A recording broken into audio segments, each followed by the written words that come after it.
This is going to be awesome. The Fan. Good afternoon. What's up? Hey, how's everybody doing? Doing all right. Are you out of breath? I You am. were sprinting into the luxurious studios you got over there in Eugene. Yeah. I'm down in Eugene. This is a Eugenie edition of Danny and Dusty. You really were sprinting. Because everything got moved up a day because Oregon plays on Friday. I'm usually down here on Wednesday afternoons. Mm-hmm. This week, it was a Tuesday because of Friday game. And so I just got done recording an interview for our pregame show, and I had to literally sprint from the practice field all the way up to the press box where my studio is. Hey, but you made it. I'll tell you what, there was some nervous energy coming from me, and I don't know if Russ totally felt it, but there was a lot of like, I have a first segment. Yeah. It's a lot of roasting Will, and I don't know that I want to roast myself. Okay, that was going to be your opening segment, was just to roast you. I can step away because I know I need to catch my breath at this point. I was going to get all of the Will Ortner haters on my side, and then I was looking for sympathy points from the Willies. They'd be like, you're okay, it's not that bad. Most best men don't know when the wedding is. It's fine. Wait, you don't know when the wedding is that you are in, that your brother is in? It's at Or is 4:30. I your don't know. brother's in? I Your don't know brother where it is. the groom? No, look, dude, I had this realization last night. I was over at my parents' house. I had gotten my suit ironed, so I was picking it up. And my mom was like kind of giving me a rundown of some things that I needed to do over the next couple of days. And I was like, why do I need to do those things? Like, it's fine. Like, I thought all the wedding was handled. What do you mean? It's like, no, Will, you need to, take care of this, take care of that. It's a party that we're throwing. So then I start thinking about everything, and it's like, well, I know when the rehearsal dinner is. I don't know where it is. I know that I have a hotel room. Don't know where the hotel room is. Not exactly sure how many days I have the hotel room. I'm going to tell you right now one. I think it's 2. If it's a local wedding? Local-ish. See, that's the other problem. I don't know where the wedding is. Like, I think it's in Oregon dear City. Lord. I don't know where. No, Okay. this is a future Will problem. Like, I have to do a best man speech. That hasn't even been thought about. Look, I will be there. I'm prepared to be there. I know there's something I have to do one morning, but I don't remember which morning. Like, there's things I got to do. I hope your brother's fiance, future wife, does not like sports radio. She does not. Because if she was listening right now, there would be this bride panic that would be going on that I don't know, Will, if you would be able to recover from. Oh, she's fine. She's not listening to this, and no one should or will tell her, I hope. But I'll tell you what. That's what you think. The maid of honor or the bridesmaid, whatever, the best bridemaid, whatever her name is. Yep. Or matron. She's on top of it.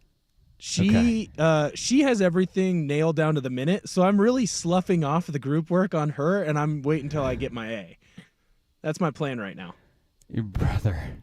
He's fine. Your poor brother. I said he could work out with me on Wednesday. Like, it'll be great. We're fine.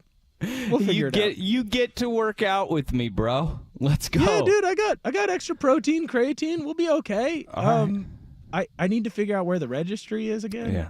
I still haven't made the wedding purchase. You haven't gotten him a gift? I never get. Well, what I do for gift is like I look at the honeymoon and then it's like, ooh, couples massage, and then I just pay for the whole thing. Well, That's how I do it. what you, in being in the bridal party and the responsibilities that come with that, and you being, broke, they're not expecting a whole lot from you, Will. I mean, unless Big Will Betts hits a couple parlays over the next couple of days in some baseball action, and maybe the gift does get upgraded a little bit. Who knows? Who knows? Whatever I'm winning in college football, which is really good, 70%, by the way, I'm giving back in the NFL. They say most gamblers are around 50%. I'm at 50%. Yeah. I'm just really good in one avenue, and I'm really bad on Sundays. All right, we have the YouTube chat popping off, and Rufio says the problems of a 26-year-old. Yeah. Future Will. He said no one will tell her. I may or may not have just clipped the last 2 minutes. Rufio won't find her. I don't think she's on Twitter. I should probably. I don't follow her if she's on Twitter. Everything is tracking right now, Will, because it doesn't seem like you know much of what's going on. I know that I need to be in certain places at certain times, and I will be at those certain places in certain times. I'm a procrastinator. Look, man, I was the kid that did all the studying the night before, and it usually turned out well for me. It's like the Seinfeld episode where the bald guy, Costanza, he flips everything, so he says the opposite of what he would do, and then he's up. And then Elaine, she starts going down, and Jerry always stays even. I'm Jerry. I'm even Steven. You're even Stevens right now. Everything always comes back to even. Lose $20, find $20. Oh, I worry for you. You should. I do because like this whole thing with like me like being your mentor, your radio mentor. Now I feel like this obligation because you've lumped those responsibilities on me, and I feel like I feel like I'm failing, Will. I feel like you're my third kid. You really are my oldest child. I'm your adopted son. But see, like radio-wise, you're mentoring me pretty well. I'm doing okay, man. Could be a lot worse. I could be doing radio for like 2 people, and we're not doing that. Yeah, it's like but 7. Life-wise, you're a work in progress. You are a work in progress. Yeah. Hey, what's the old saying? Put the bar low enough that you can trip over it. God bless it. Right now, I'm high kneeing over that bar. I'm just trying to high knee and trip over. All right. Well, we got a radio show and a lot of stuff going on today.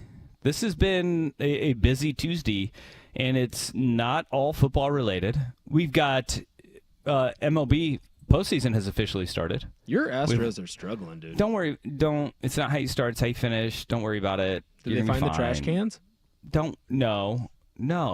You're done with trash cans? No. Yeah. Big recycling team now? Yeah. Huge recycling team. Get your stuff together.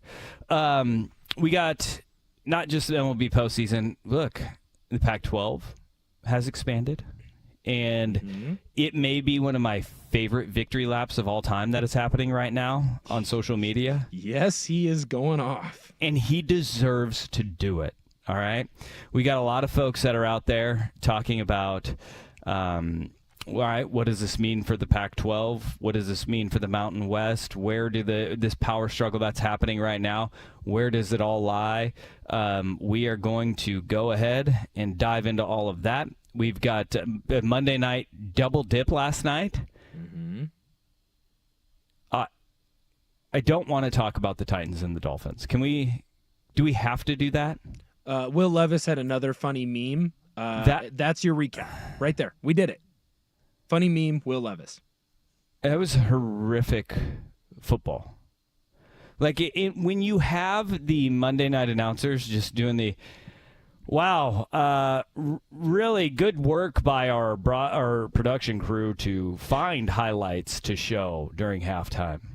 That tells you all you need to know. That tells you all you need to know right there. Tyreek Hill may murder someone. Yeah, he's very upset. I'll tell you right now, it wasn't Sun Bowl, Pitt, Oregon State, like what, circa 2008 bad? We could go Red Box Bowl, Oregon, Michigan State. That game's happening this week. It was real rough. I'll tell you what, I went to my cousin's middle school volleyball game, and I felt like I saw better action than that Monday night football game, the first one. It was more back and forth, and they can't return a serve. All right, you know what? That was a great summation and rundown of the first Monday night game, Titans-Dolphins. I do want to talk about the Lions and the Seahawks because that was a doozy. It was a blowout at times, but then the Seahawks made it really interesting. And they are a fun team to watch. Mike McDonald is one heck of a football coach as well. There's a lot that we can parse through with the Seahawks and the Detroit Lions going head-to-head on Monday Night Football. But where we got to start this bad boy off, the Pac-12 expands again. Doesn't help the football cause. Danny and Dusty on the Fan.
All right, news today coming from everybody around the sports landscape.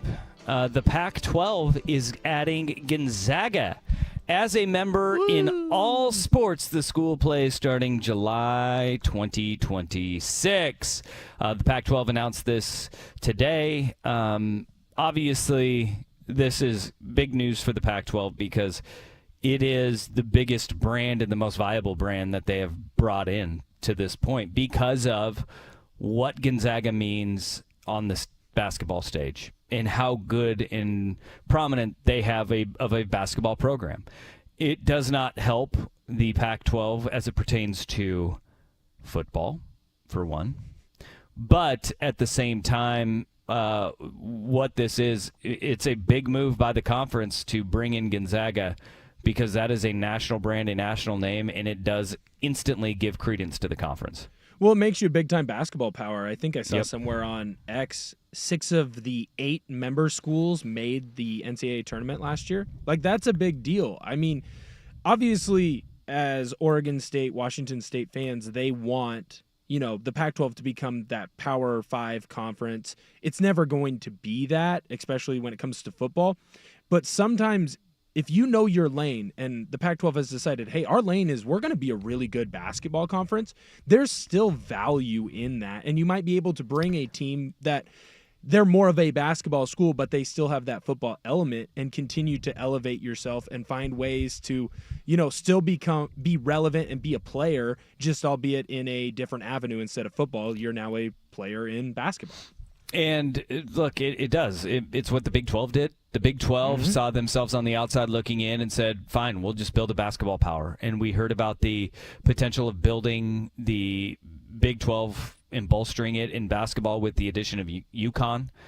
We'll see if that comes to fruition because those talks seem to have stalled. But for now, you look at where the Pac-12 is going to set their sights. They are going to set their sights on Grand Canyon and St. Mary's. Both of those programs have had really good runs, and Grand Canyon, relatively young program, but we saw them in the NCAA tournament this past year. St. Mary's under Randy Bennett has been outstanding and consistent in the WCC, but you want to farm your land of being a good basketball conference. Yeah, you add San Diego State, Gonzaga, any combination of St. Mary's or Grand Canyon, and then as you mentioned, Boise State, Colorado State, Washington State, all tournament teams from a year ago as well. They are heading in the right direction as a basketball conference. There's no problem with that. There is not any, because right now what they've done on the basketball side is far better than what they've added football-wise, and anything that's out there in the potential of adding anything football-wise, it's really good. They have carved and chose a path that makes them relevant in basketball. But also you got to look at it from the landscape of they are essentially trying to create a Big East-West, right? A Big West. Already a conference, already exists. Did you even know that? Is it an FCS conference? No, it's a basketball only. They don't have football. It's where Hawaii plays all their other sports outside of football. Oh, that's right. I should have known that. It's like Long Beach State and that's right. The beach. UC Irvine, Fullerton, all those schools. That's on me. That's on me. I should have known that. But so then my question is, because you still have to add one more school that has a football program. And I'm all for, go get St. Mary's. Go get Grand Canyon. They've shown with St. Mary's over years and years and years that they can be a basketball power. Grand Canyon, they've shown that they can have success recruiting, especially with it's one of the cheaper schools, so you're able to get a lot more athletes in there. You're able to get a lot more walk-ons that way. That's great. You still need that last football school. Where are you going to go and poach that team? The Mountain West went in and grabbed UTEP. UTEP is not a football power, right? They're not a good football program. They're not a good basketball program, really. There's not a lot of success that's happened at UTEP. But they still grabbed that football school, so now they're over that threshold. So where does the Pac-12 go, and who can they grab that gets them into that Texas footprint? Because that's really what they want. They want to be able to be in Texas, have eyeballs from the Texas athletes and recruits.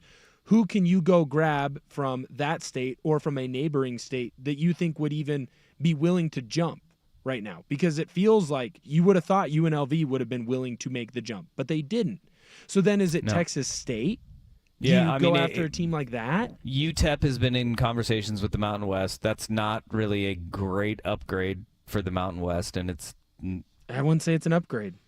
it's not. It's a body. It's a warm body. Yep. So that and that's you what meet the Texas minimum. State would be, where you can go in and you can say, "Hey, welcome." I mean, there's the Sac State wanting to get into the Pac-12. Look, this is where the Pac-12 is at. It's a body. Wherever you go from a football standpoint, as of right now, it's not good, Right. and it won't be a program that gets you to a power level.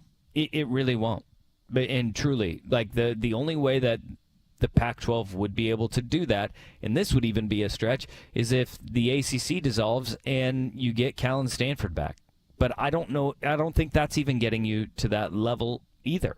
So, and as we're learning more and more, we're finding out that, all right, what the ACC's plan is if they lose a couple, they're just going to backfill with the American Athletic Conference, which the American Athletic Conference is then going to try to go into the Mountain West and get schools like Air Force to come over and have all the academy schools. What we don't know what the future holds. What we do know right now is that Gonzaga is a good add for this survival of the Pac-12, right? And we talked about this when all of this came about and all of the expansion conversations came about, right? The Pac-12 announcing the 4 Mountain West schools was still an awful idea, and it backfired on them tremendously. It was too soon. It was way too soon because they didn't have not just the handshake agreements, they didn't have anything in writing. And you have to have that before you go out, and you have to make sure you are on firm footing. And what they did was they allowed the Mountain West to come back over the top because of the poaching fees and say, okay, UNLV, Air Force, we need you to hold this thing together. And UNLV and Air Force are now in a win-win situation to where if they stay in the Mountain West, they're not the bad guys. They don't get accused of running for greener pastures and leaving everybody else to die. Sounds familiar from a couple of fan bases, right? So they don't have that going against them. And if they win the lawsuit, if the Mountain West wins the lawsuit, you know that they have the money to give you that $25, $30 million, right? You know where that's coming from. It's coming from the poaching fees. And they're telling you, yeah, this is going to come from those poaching fees. Now, if the Mountain West loses that lawsuit and the Pac-12 doesn't have to pay, well, then UNLV says, deuces, we're going to the Pac-12, and everything is fine because the Pac-12 needs a football program, and UNLV right now is the most relevant football program remaining in a market that the Pac-12 wants to be in. Right. Vegas, right? So UNLV is in a win-win. Air Force, they know where they're going to go because they're going to go to the conference that Army and Navy are in. They're going to go to the American because the American is going, yeah, we'll take you because we know if the ACC starts losing members, where are they going to go? They're going to come to our backyard. So both of those schools, they won. They won. It was a win-win for those two because the Pac-12 and look, this wasn't the Pac-12 just being eager beaver and jumping up and saying, hey, we got 4, we're going to announce it. Nah, they knew that something was coming down the pipeline. They had to acknowledge it, right? Or else it was just going to get leaked. And so they had to go, yep, we're adding 4, and it put them in a really bad spot to land the other 2 that they needed.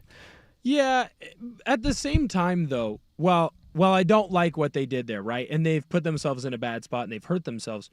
I do appreciate that they have realized what they are going to be. There's no more illusions of getting back into being a Power 5. So how do you make yourself the big dog of the new pond that you swim in? You used to swim in the Power 5. You don't anymore. You swim in the group of 5, group of 6, right? So then go make yourself great at something and dominate something. And what the Pac-12 is trying to do is they're trying to dominate college basketball. And there's money in that. Text in here on the Vancouver Ford text line. Not as much money in this sport, but now you're a really good baseball conference as well. And that might be enough to keep Oregon State around, too. Well, that keeps Oregon State baseball relevant, and that is huge for the Beavs in the long term. But I mean, let's make something clear. as a whole, Oregon State is an anomaly in this. There's very few baseball programs that generate revenue. Oregon Outside State of the is South. one of them. Yeah. I mean, that's not where money is made. But to the point of where I think Oregon State fans are, is it gives you relevance in the baseball landscape. And you don't have to go out and play an independent schedule because, yes, Gonzaga does have a good, solid baseball program. Grand Canyon has been to, the postseason and been to the baseball tournament. San Diego State has a rich tradition of good baseball being played down there. Like, those are all positives. And, look, celebrate the wins right now because that is a win for the Pac-12 is that you're becoming more relevant in basketball. You're not just going to be a one-bid league, deuces, the WCC. That's what you became. You just became the MEAC, where the West Coast Conference champion is now going to be a 15 or 16 seed, and that's all you're getting, folks, because you're not going to get any credit for that. Them's the breaks. That's where you are. But the reality of it is the Pac-12 is surviving on basketball right now. Football is the biggest money generator. You're a long ways away. You're going to need to win that lawsuit against the Mountain West and get those poaching fees back so UNLV comes your way, because that's not just a football program that is, albeit not a rich tradition. This is their best start since 1983, for God's sakes, when Randall Cunningham and Kenny Mayne were on the team. And Icky Woods on that team in 83. Ooh, did not know but that. This is a athletic department that is pumping money in. It's in a sexy market in Vegas that's growing and is flashy, and you want to be there right now. You need UNLV because the options are what we just talked about. Texas State, UTEP. You want to go to San Marcos in El Paso? No, you don't want to do that. No, you're gonna want to be in Vegas. 100%. Now you still have to get a little luck to go your way, but I can appreciate that. I think this is the best that the Pac-12 could do. Like, once everyone left and it's just Oregon State and Washington State, this was the best that they could do to make themselves relevant and to make people care about them. It's not what Oregon State fans want. It's not what Washington State fans want. And there are going to be people that still kind of look at this and go, meh, like, who cares? But it's the best that you could do. The best that you could do was turn yourself into a basketball conference that is pretty decent at football. When it comes to the group of five conferences, you're a pretty darn good conference right now. Fresno State has had a lot of success. Obviously, Boise State, they've had a lot of success. Right now, they're the favorite to be the group of five team that gets in. Obviously, Washington State and Oregon State in this type of conference, they're going to take a step back recruiting-wise just because they have to. They're not a Power 5 anymore, but they're going to be relevant. Now, you're not going to be as strong as you are in basketball, but if the Pac-12 is getting 3 to 4 schools in to the NCAA tournament every 2 or 3 years, right? Let's say most years you're getting 2, some years you're getting 3 or 4. That's a lot of money that's still getting back into the conference that gets redistributed to everyone, and it keeps people talking about you. And that's all you can care about right now. You want to be talked about, and you put yourself at that table. This is a text, and I wholeheartedly agree with it, and it needs to be said.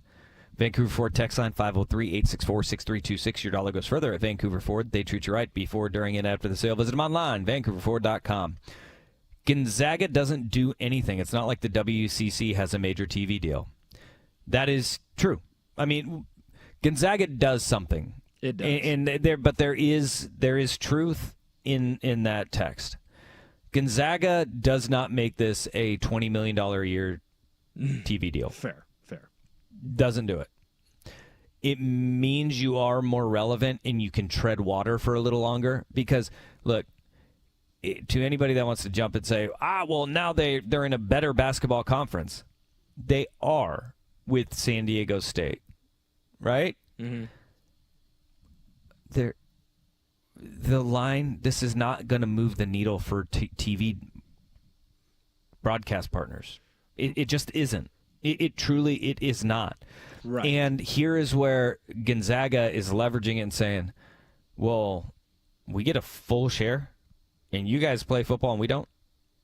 Okay, advantage us because we don't have to fund a football program. Mm-hmm. And and have this deal that is not on par with the Power Four. And this is where I think when you were talking, Will, it just kept pinging in my brain there. Everything that we're talking about is the Pac-12 is making moves to be a Group of Five conference. That's what they are. Mm-hmm. They're not going to be a Power Four. But you were never going to be one. Never going to be one. You were never going to be that. So be the best you can. But I think that needs to be reiterated because people are like, this is a zero move. No, it's not. Because in the Group of Five landscape, or Group of Six now, in the Group of Six landscape, it is a big move to make sure that you do not get lapped by the other conferences that are in that Group of Six with you. You are bolstering your lot in life and saying, all right, are we now a better basketball conference than the MAC, the American, the Sun Belt? Yeah, I think you are, because you have had teams go to multiple Final Fours that are in your conference now. Right. With the additions of San Diego State and Gonzaga. Yeah, and if you get another one of the two basketball schools that they're talking about with, St. Mary's or Grand Canyon, then you get another competitive basketball program. Like, you are on more firm footing of the Group of Five. You're not the ACC, you're not the Big 12, but you know what? You're a damn good basketball conference, and that's where you want to be at. That's where they need to continue to position themselves and say, how do we stay as relevant as we possibly can? This is how you do it. This is how you do it. Because you're not going to be the Big 10, the SEC, the ACC, or the Big 12. You're not. The expectations have to change. Yeah. And if you keep expecting the Pac-12 to be a Power 5, then you're going to continually be disappointed, because there was no one that you were going to get, even if you got UNLV, that made you a Power 5 conference. Once everyone left, you were what you were, and that's a Group of Six conference. So go make the best of that situation. I remember I had a coach that had a conversation with me. Dusty, maybe you had the same thing as well back in high school, where I was upset. Like, I wanted to be a D1 kid. I wanted to be playing, Mountain West football or playing Big Sky football. That was like kind of my dream, right? Mm-hmm. And I remember being upset that I didn't get that. And I had a coach pull me aside and just say, buddy, go make the big time where you're at. If you're at D2, go be the best D2 player that you can be. Right now, the Pac-12, you are a Group of Six conference. So go make the big time where you're at and go be the best Group of Six conference you can be. And right now, I feel like they're making moves to do that. They've had some mistakes. They've stepped on some rakes and gotten smacked in the face. But they're making the right moves. Hey, Frosty Westring, legendary coach at Pacific Lutheran University, he literally wrote the book, Make the Big Time Where You're At. And that is it's phenomenal advice, and it does appear that is what the Pac-12 is doing right now. All right, we do have an incredible victory lap that is happening on social media right now, because Gonzaga to the Pac-12 is not new news. Saw this one coming from a week away. We'll get to that next. First is Jeff Rust and his Three Amigos t-shirt. Now, from the Fan Sports Desk, a Sports Center update on 1080 The Fan. Jeff Rust here with your Sports Center update. First on The Fan, the Pac-12 announced this morning the addition of Gonzaga to the conference, beginning in 2026. Pac-12 still needs to add one more full-time member to reach minimum conference thresholds. In other realignment news, UTEP leaving Conference USA to join the Mountain West, which also needs one more full-time member. Major League Baseball playoffs are now underway. All four wildcard series in action today. First up, Astros and Tigers in Houston. It's currently the bottom of the fourth, and the Tigers with a 3-0 lead thanks to RBI singles from Jake Rogers, Trey Sweeney, and Matt Vierling. Later on today, in Baltimore at 1 o'clock on ESPN, the Royals and the Orioles. 2:30 on ESPN from Milwaukee. The Brewers hosting the Mets, and the nightcap in San Diego. Padres hosting the Braves. 5:30 on ESPN. All-day coverage currently underway over on 910 ESPN Portland. Oregon guard Jackson Shelstad has been named to the preseason All-Big Ten first team, and the Seahawks signing 42-year-old Jason Peters to their practice squad to bring in a veteran presence to help out the offensive line. More sports scores and stories in 30 minutes. I'm Jeff Rust at the Fan Sports Desk. Listen live or on demand on the Odyssey app, the Fan's desktop player, or tell your smart speaker to play 1080 The Fan.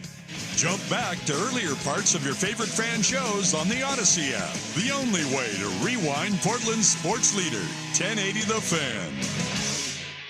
At the Home Depot, we know Saturday.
The Fan.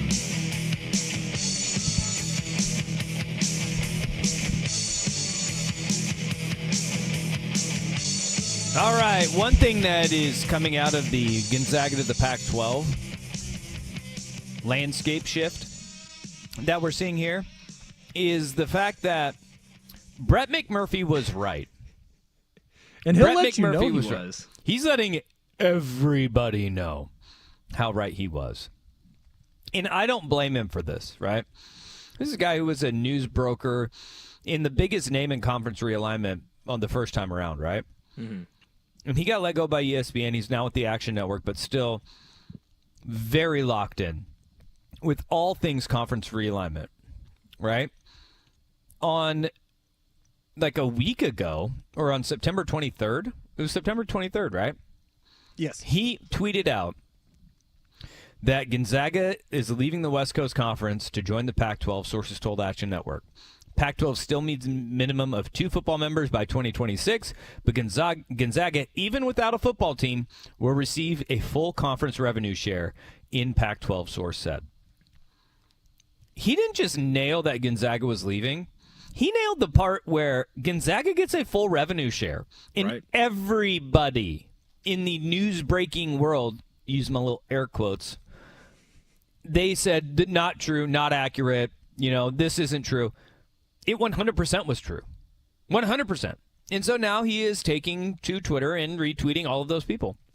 Yeah, it's beautiful. He got into a big argument with Nicole Auerbach where they were doing a lot of You were right, but at the time it wasn't fully confirmed. It was just linked to it. And he goes, oh, well, but I was right. But you weren't right exactly at that time. And whenever you get into like a semantics off or like, well, it wasn't technically right then, but now it's right, you've lost that war. I love it when someone wins and then they just get to be petty about it and they get to talk all the trash. It's like the same thing in football, sports in general. If you don't like it, the way that someone handles their victory, don't let him beat you. And he won this one, and now he's dancing on everyone's graves. And he's getting a little feisty, too, because, like, On3 said ESPN reports, and he quote tweeted that with Try Action Network on September 23rd. And I'll give him credit. He did not back down. No, when everybody was telling me he was wrong, he's like, no, I stand by it. And I think this highlights kind of the greater conversation about the news breaking and the thirst for first, right? Mm-hmm. Is you have got all of these newsbreakers, there's so much competition, and their employers all want them to be the first one to report it, right? Right. We know that. This is why the Pac-12 had to be proactive when the 4 schools from the Mountain West came out, because somebody was going to report it. Mm-hmm. Loose lips sink ships, right? Oh, yeah. There's a reason why the Pac-12 was blindsided by USC and UCLA, then blindsided by Colorado, and then blindsided by Oregon and Washington, and then blindsided by everybody else leaving. It's because every other entity has their stuff locked up, right? Mm-hmm. Do you remember when Texas and Oklahoma joined the SEC? Do you remember that? Yeah, it was kind of like out of nowhere, and then it's like, well, it's going to be in a couple years. And well, do you remember why it was out of nowhere? It was because it was at SEC Media Days, and Texas A&M did not want Texas to be in the SEC. That's right. So they came out and they shook the boat, and they were like, "Yep, well, I guess it's out now, so we're going to have to do it." Right? After that, from that moment on, everything just went. Hatches were closed on the SEC, and with the Pac-12, they knew that it was going to come out, so you had to do it. And they tried to suppress the Gonzaga news for as long as they could, but Brett McMurphy knew about this on September 23rd, right? And every other university knew about it. And so this is why I also don't buy the fact that, like, in any of the conference realignment, we're so surprised that this happened. No, you weren't. No, you weren't. Because everybody's talking. Everybody's talking and everybody knows. Behind closed doors, we know when all this stuff is going to be happening at the university president level, right? Right. If you're surprised, it's because you're not listening on purpose. Yeah. Yeah. I mean, so Brett McMurphy, I'm really happy he gets to do this victory lap that he's going on. He quote tweeted the Pac-12. What took so long? He's going back and forth with Nicole Auerbach on it's important to be both accurate and precise in news reporting, is what she said.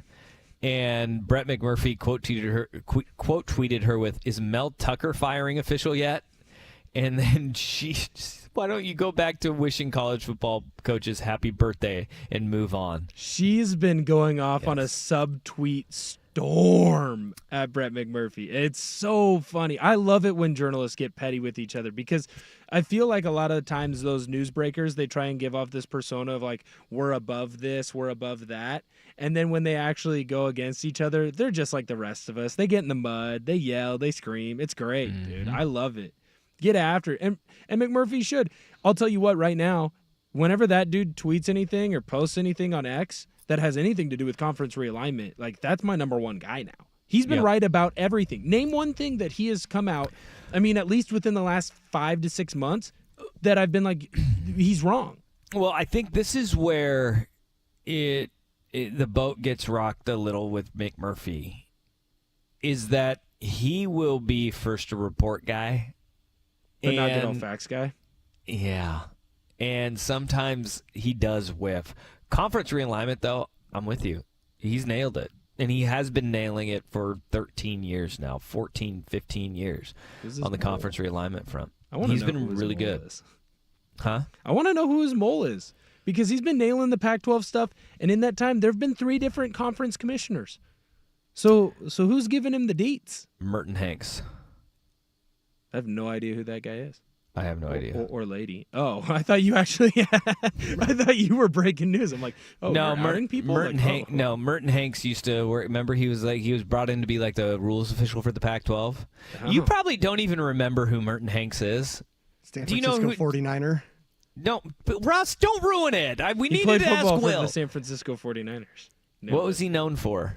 Don't do this, Russ. Having a stupid name. Who names their child Merton? That's a dumb name.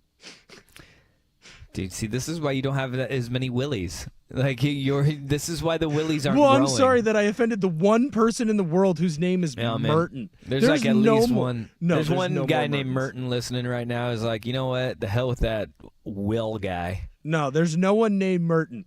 And I'm a teacher, and I see all kinds of crazy names. There is no one else in the world named Merton. His Yeah. name sucks. All right, Merton Hanks was a safety for the 49ers. What year were you born? 97. Oh, God. Yep, this October is why you 97. don't know who Merton Hanks is. He was a safety for the 49ers in the mid-90s, and he was known for his aggressively long neck that he'd wear a sweatband on, and he'd do the Merton neck, like the head dance, where he would just bobble his head Yeah. with his big old long neck. He's known. So he's your version of who's the long-necked quarterback that played for the Bears forever? Mike Glennon? Yeah, Mike Glennon. He's your Mike Glennon? I can't even find Merton Hanks. I keep looking him up. He's not a real person. No, it's because you are obviously not spelling it correctly. I just looked up long neck and Merton Hanks popped up. I swear to God. Yeah, see? His neck is uncomfortably long. Ooh, I have a comparison of him and Glennon on Reddit. See? There Dude, you his go. neck is way too big. Well, hey, he could see the offense better, see the plays develop, could see over it all. He was good. I love Merton Hanks, man. He was really good. Human periscope. Oh, okay. Yeah, I know this guy. I've seen this highlight before where he's just like Yeah, the jiggling chicken his dance. neck Yeah, back the and old forth. head rattle. What a Yeah. So he Dumb was listed at 6'2". If he had like normal guy neck, he'd be 6 foot. like 5'11", Dude, it's we're unsettled. going 5'11". He's wearing a turtleneck, and I can still see Yeah. like half of his neck. Yeah, dude. Merton Hanks was a badass, Are and you then he became sure? Pac-12 rules official. Loved it. Well, you can't be named Merton Hanks and be a badass. Yes. Whoa. No badass has ever been named Merton.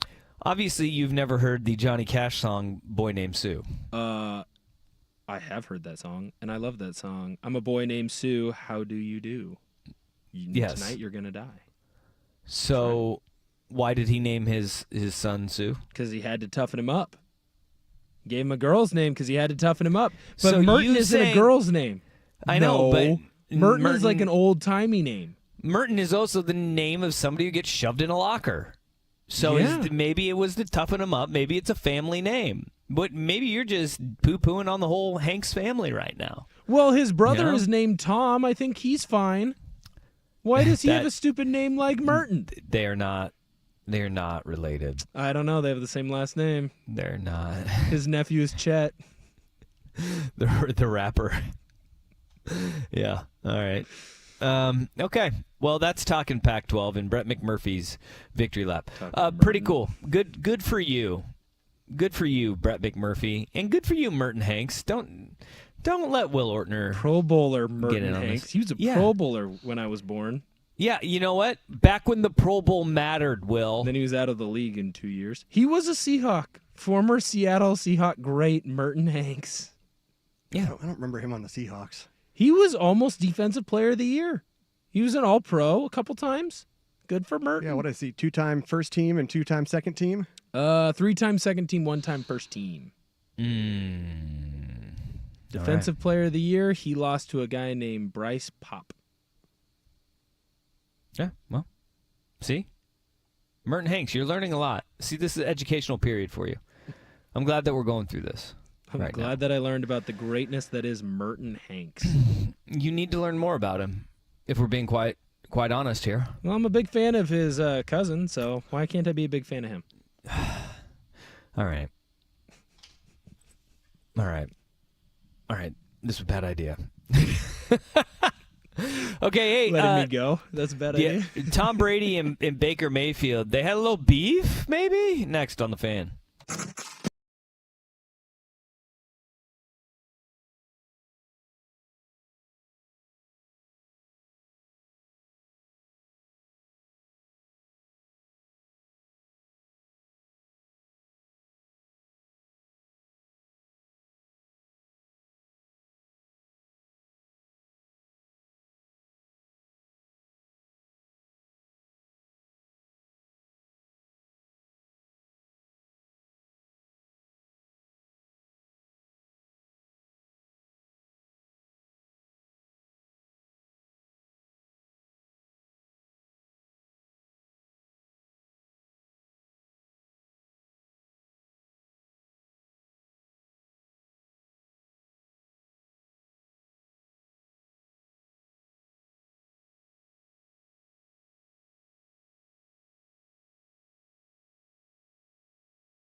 Do we have Wrestling Wednesday music here on this Tuesday?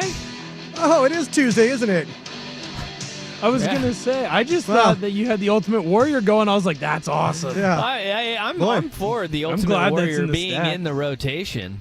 If I'm all for it. If you do throw in DX, I've been chastised for about a year now on my hip thrust game. I will have to do it again for the camera, for the people. I guess, yeah. I'm just so used to the to this being, on Wednesday. Rust, I am on a going to Tuesday. need Will Ortner saying that he needs to have to thrust for the cameras, please. We're going to need that. No, I need to work on my hip thrust Nope, for the cameras. you I'm going to can- show you that I've been Yeah, practicing. you in the can mirror. manipulate that as you see fit, but I'm going to need Will Ortner talking about hip thrusting for the camera. All right? This is going so well for me today. Yeah, it is. It's swimmingly. All right, Tom Brady and Baker Mayfield. They got a little bit of beef here. They got a little bit of beef going. They got a little beef. On Sunday, you had Brady on the call for the Eagles and Buccaneers game. And Tom Brady was confronted with the quotes from one Baker Mayfield. And this is what one, and Russ, you're going to have to play this because I don't have access to it. This is what one Thomas Edward Brady, his reaction to Baker Mayfield's assessment of the new culture in Tampa. Let's see here. Searching. I've got it here somewhere. We got it. There we go. Said, quote, they wanted me to come in, be myself, bring the joy back to football for guys who weren't having as much fun. It's funny because you've made this environment for me very stressful up here in the booth, so I understand where he's coming from. Do you feel it? No. Feel the stress? No. Well, I was going to say, I thought stressful was not having Super Bowl rings. So there was a mindset of a champion that I took to work every day. This wasn't daycare. If I wanted to have fun, I was going to go to Disneyland with my kids. Yeah, so as you were saying, go ahead. That's you feel like I feel like there's more in there to say. There's a way to approach this game, and it's that with the right mindset and try to push each other outside of our comfort zone. And great teammates do that. You come in, I have someone like Gronkowski, I have someone like Evans. There's high expectations for us. We got to make sure we go out there and deliver. The competitive juice is still flowing. It's still in there. I love no it. apologies. I love Tom Brady for that. If I wanted to have fun, I'd go to Disneyland with my kids. By the way, there is no bad blood between the two of them. They were talked even before the game and after the game. Baker was just like, no, it's just two different ways to go about it. Mm-hmm. That's exactly why Bill Belichick and Tom Brady worked, though, for 2 decades. And that's like that right there. And that's why so few others can work with Bill, because I think more people are like Baker Mayfield. Like, I want to have fun playing the game, and I play my best when I'm having fun playing the game. Tom Brady is one of the few psychopaths, and Bill Belichick is another one, where they are at their best when they're angry all the time because they're striving for that Super Bowl, because that's the only thing that brings them joy. Baker going out and having a good game where they win on Sunday, that'll bring him joy. Tom Brady, the only thing he cared about was Super Bowl rings, and that's why you see that reaction. Very awkward, though. Very awkward. And you're just like, oh, all right, Kevin Burkhardt might get murdered up here. Also, Brady's saying, I thought winning Super Bowls was fun. Yeah, I mean, he's got a pretty good point there. And there's an element, though, that there's more than one way to do something, right? Right. It was, if you approach things, though, the way that Tom Brady approached them, you have got to be maniacal in it, and you have to have every single person buy into exactly what you were doing as well. Mm-hmm. And that's why he brought Gronk with him down to Tampa, is to have that guy that's like, no, guys, if we do this way, it will work. It's not just Tom saying it. We need buy-in for everybody. But then when Baker Mayfield comes through, he's like, that is very stressful, and that wears on people. It's no secret why, they just cycled through, everybody would make the joke like, oh, new tiny white Patriots wide receiver. There's a reason why they cycled through so many. It wasn't just because, Wes Welker was bouncing his head off the turf every game. It was because it wears on guys to be in that system, to have that approach, and to do it every single day and with every single thing that you do. And so there was a lot of guys who cycled in and out of that culture that Brady and Belichick had in New England. And I don't think Baker Mayfield, this is to say, like, Baker Mayfield can't go and win a Super Bowl. BS. Patrick Mahomes has a lot of fun, Jared Goff has been to a Super Bowl. He looks like he's having fun. You have to take it serious, and it's not like Baker Mayfield's a class clown here, but I think his approach is more human-friendly instead of like a dictator. Right. Well, I think it's why you see in both Tom and Bill's departures from each other. Like, I know Tom was old. Tom wasn't going to last very long in Tampa Bay anyways. Like, he was there for 3 years, 4 years, and in that time, Bruce Arians retired because Bruce Arians couldn't deal with him anymore, right?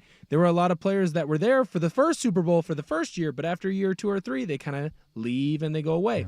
There's a reason why a lot of the Patriot players that played for Bill, they'll talk about like, yeah, man, it was great when we won Super Bowls. But when you weren't winning Super Bowls in New England, it was rough and it wasn't fun because that style can wear on people. I think that Jim Harbaugh, albeit a little bit more of a quirky kind of way, it's a similar style, right?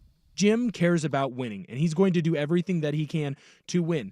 Now, he does it in ways of like, we don't eat chicken because it's a scared bird. Oh, wait, there's 23 grams of protein for only 110 calories? Well, now we eat chicken again. We're back being pro-chicken. I think that's why you see him only last for a few years in Stanford. He only lasts for 8 to 10 in San Francisco, however long he was there. In Michigan, even at the very end, he was kind of overstaying his welcome. Now that he's in LA, I bet you in 8 to 10 years, we're kind of saying the same thing about Jim of like, yeah, well, he wins a lot, but they're going to move on because everyone's sick of him. When you have this personality type, when you win, it's great. But when you lose, everybody hates you. All right, hour number 2, we start with perfection on a Monday night. Danny and Dusty on the Fan. This is Rick Jones of Goldberg Jones. Dealing with divorce.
Danny and Dusty on this beautiful, beautiful Tuesday afternoon in the Rose City. And I'm down in Eugene.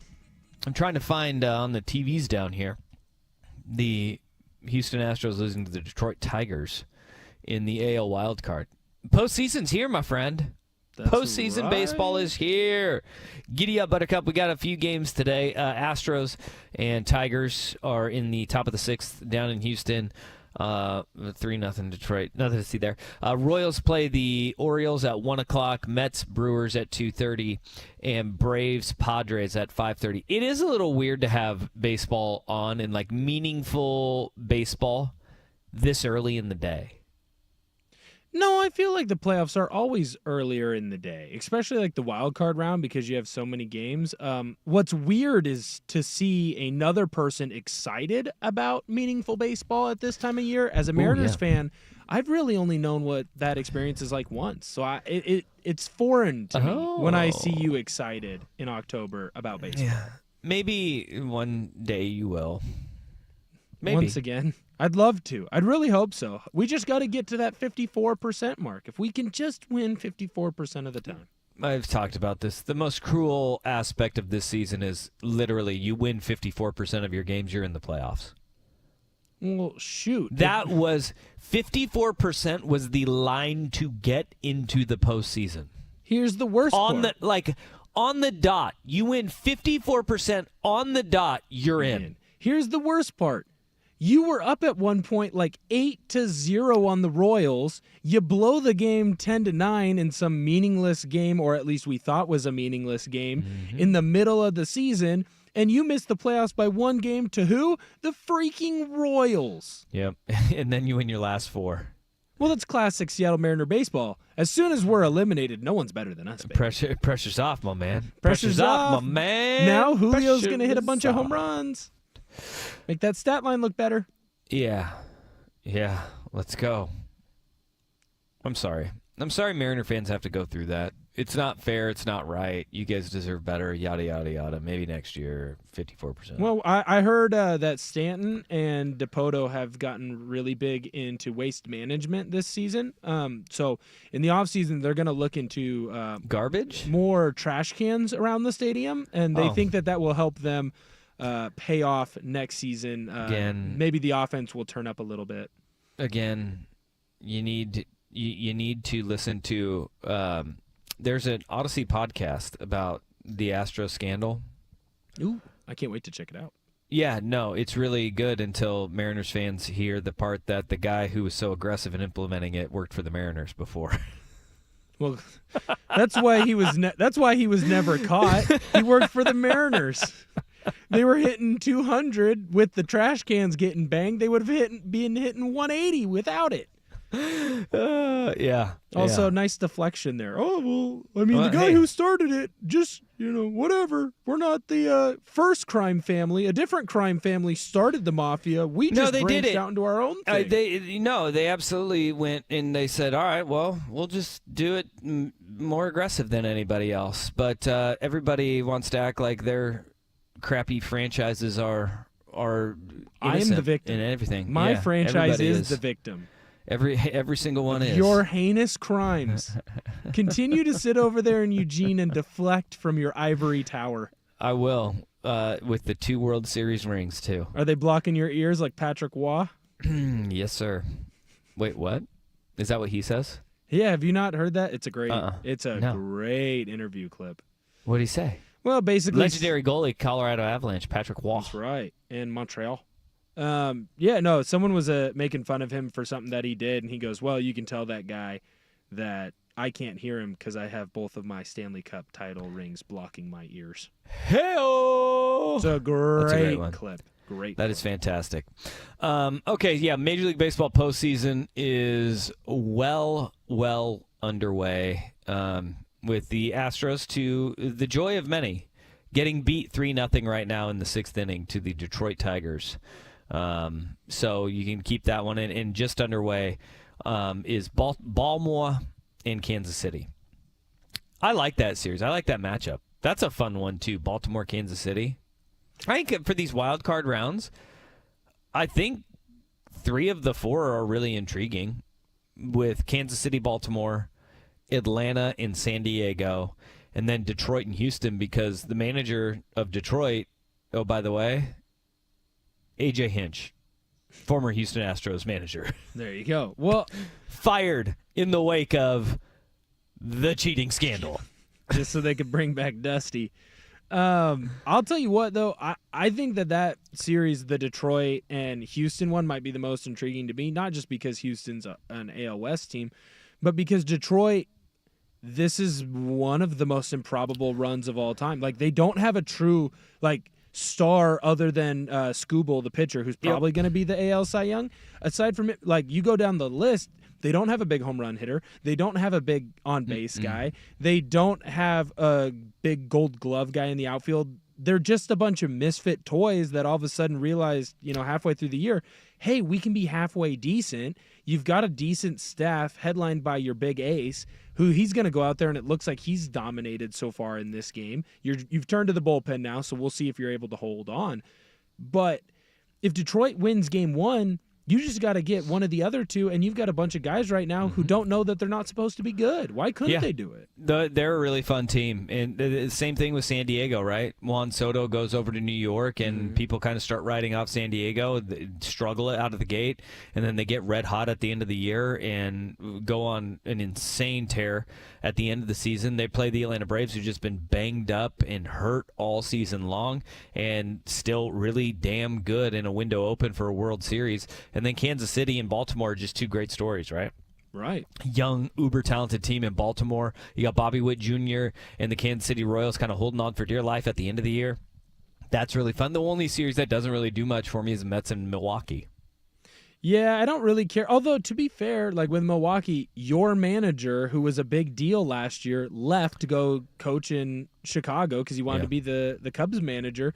You go hire some random dude. You're not supposed to be all that good, and you've just turned into one of the better teams in the NL. So pick up a dude off the street, bruh. I mean, it's baseball, right? It's a reason why baseball has an issue at times of finding national popularity, right? Baseball is good in the region that it's in because you watch the team every single night and you become a fan of the players. But nationally, some of the best teams right now, Detroit and talking about Milwaukee, like, who's your star?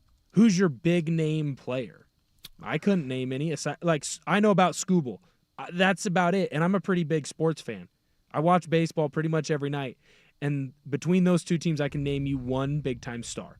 And so I think it's a cool story to watch because it's a bunch of underdog guys. Yeah, everybody likes the underdog story too, They got Contreras, don't they? Milwaukee, don't they got Contreras?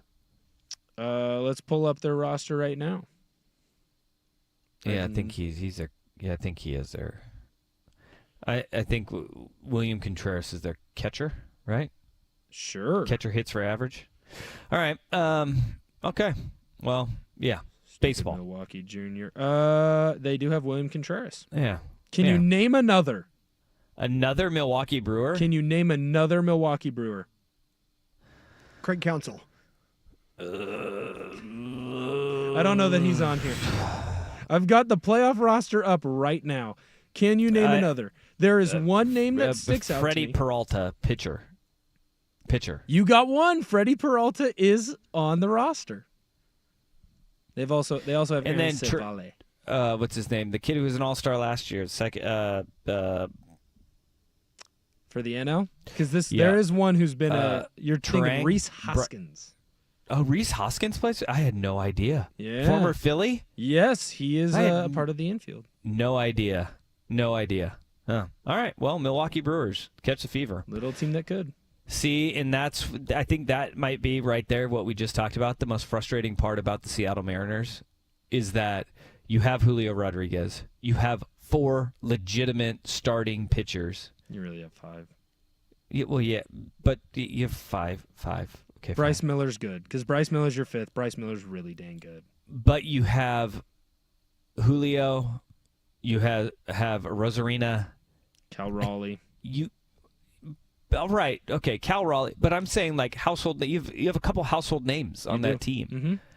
and the Big Dumper is like a guy that fan base gravitates towards. He's not really a household name, but you have some name recognition, and you always have, and you just for whatever reason can't get over the hump. And you bring guys in like Teoscar Hernandez last year, where you think like he's going to be the guy who hits. He doesn't hit. Then he goes to L.A., goes back to hitting home runs, and wins a home run derby this year. Like that sucks. And that's the history of the Mariners, and I feel bad for Mariners fans, man. They find a way to lose. But, hey, guess what? They are committed to being willing to spend more money this offseason. They didn't say how much money, but more. Okay. Could it All right. be $1 more? Could it be $50 million more? Sure. We'll find out. I'll go ahead and believe it when I see it. All right, let's get to Monday Night Football, because last night we had perfection in Detroit. Next on The Fan.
Fun little Monday Night Football game last night on ABC as the Seattle Seahawks, and right here on The Fan, flew over to Detroit to take on the Lions, and that game was just a wild game when you take into consideration scoring down in the NFL this year, and we get a 42-29 game. Like, those are fun to watch. It was kind of an outlier and an anomaly game that it looked like, let's not get it twisted, Detroit looked comfortable, and they didn't really feel like it was threatening at really any point, especially in the second half. It was 21-24 like midway through the third quarter, and then Detroit, just every single time Seattle scored, there was an answer from Detroit. And they looked comfortable. They looked in command, and nobody looked in more command than Jared Goff last night.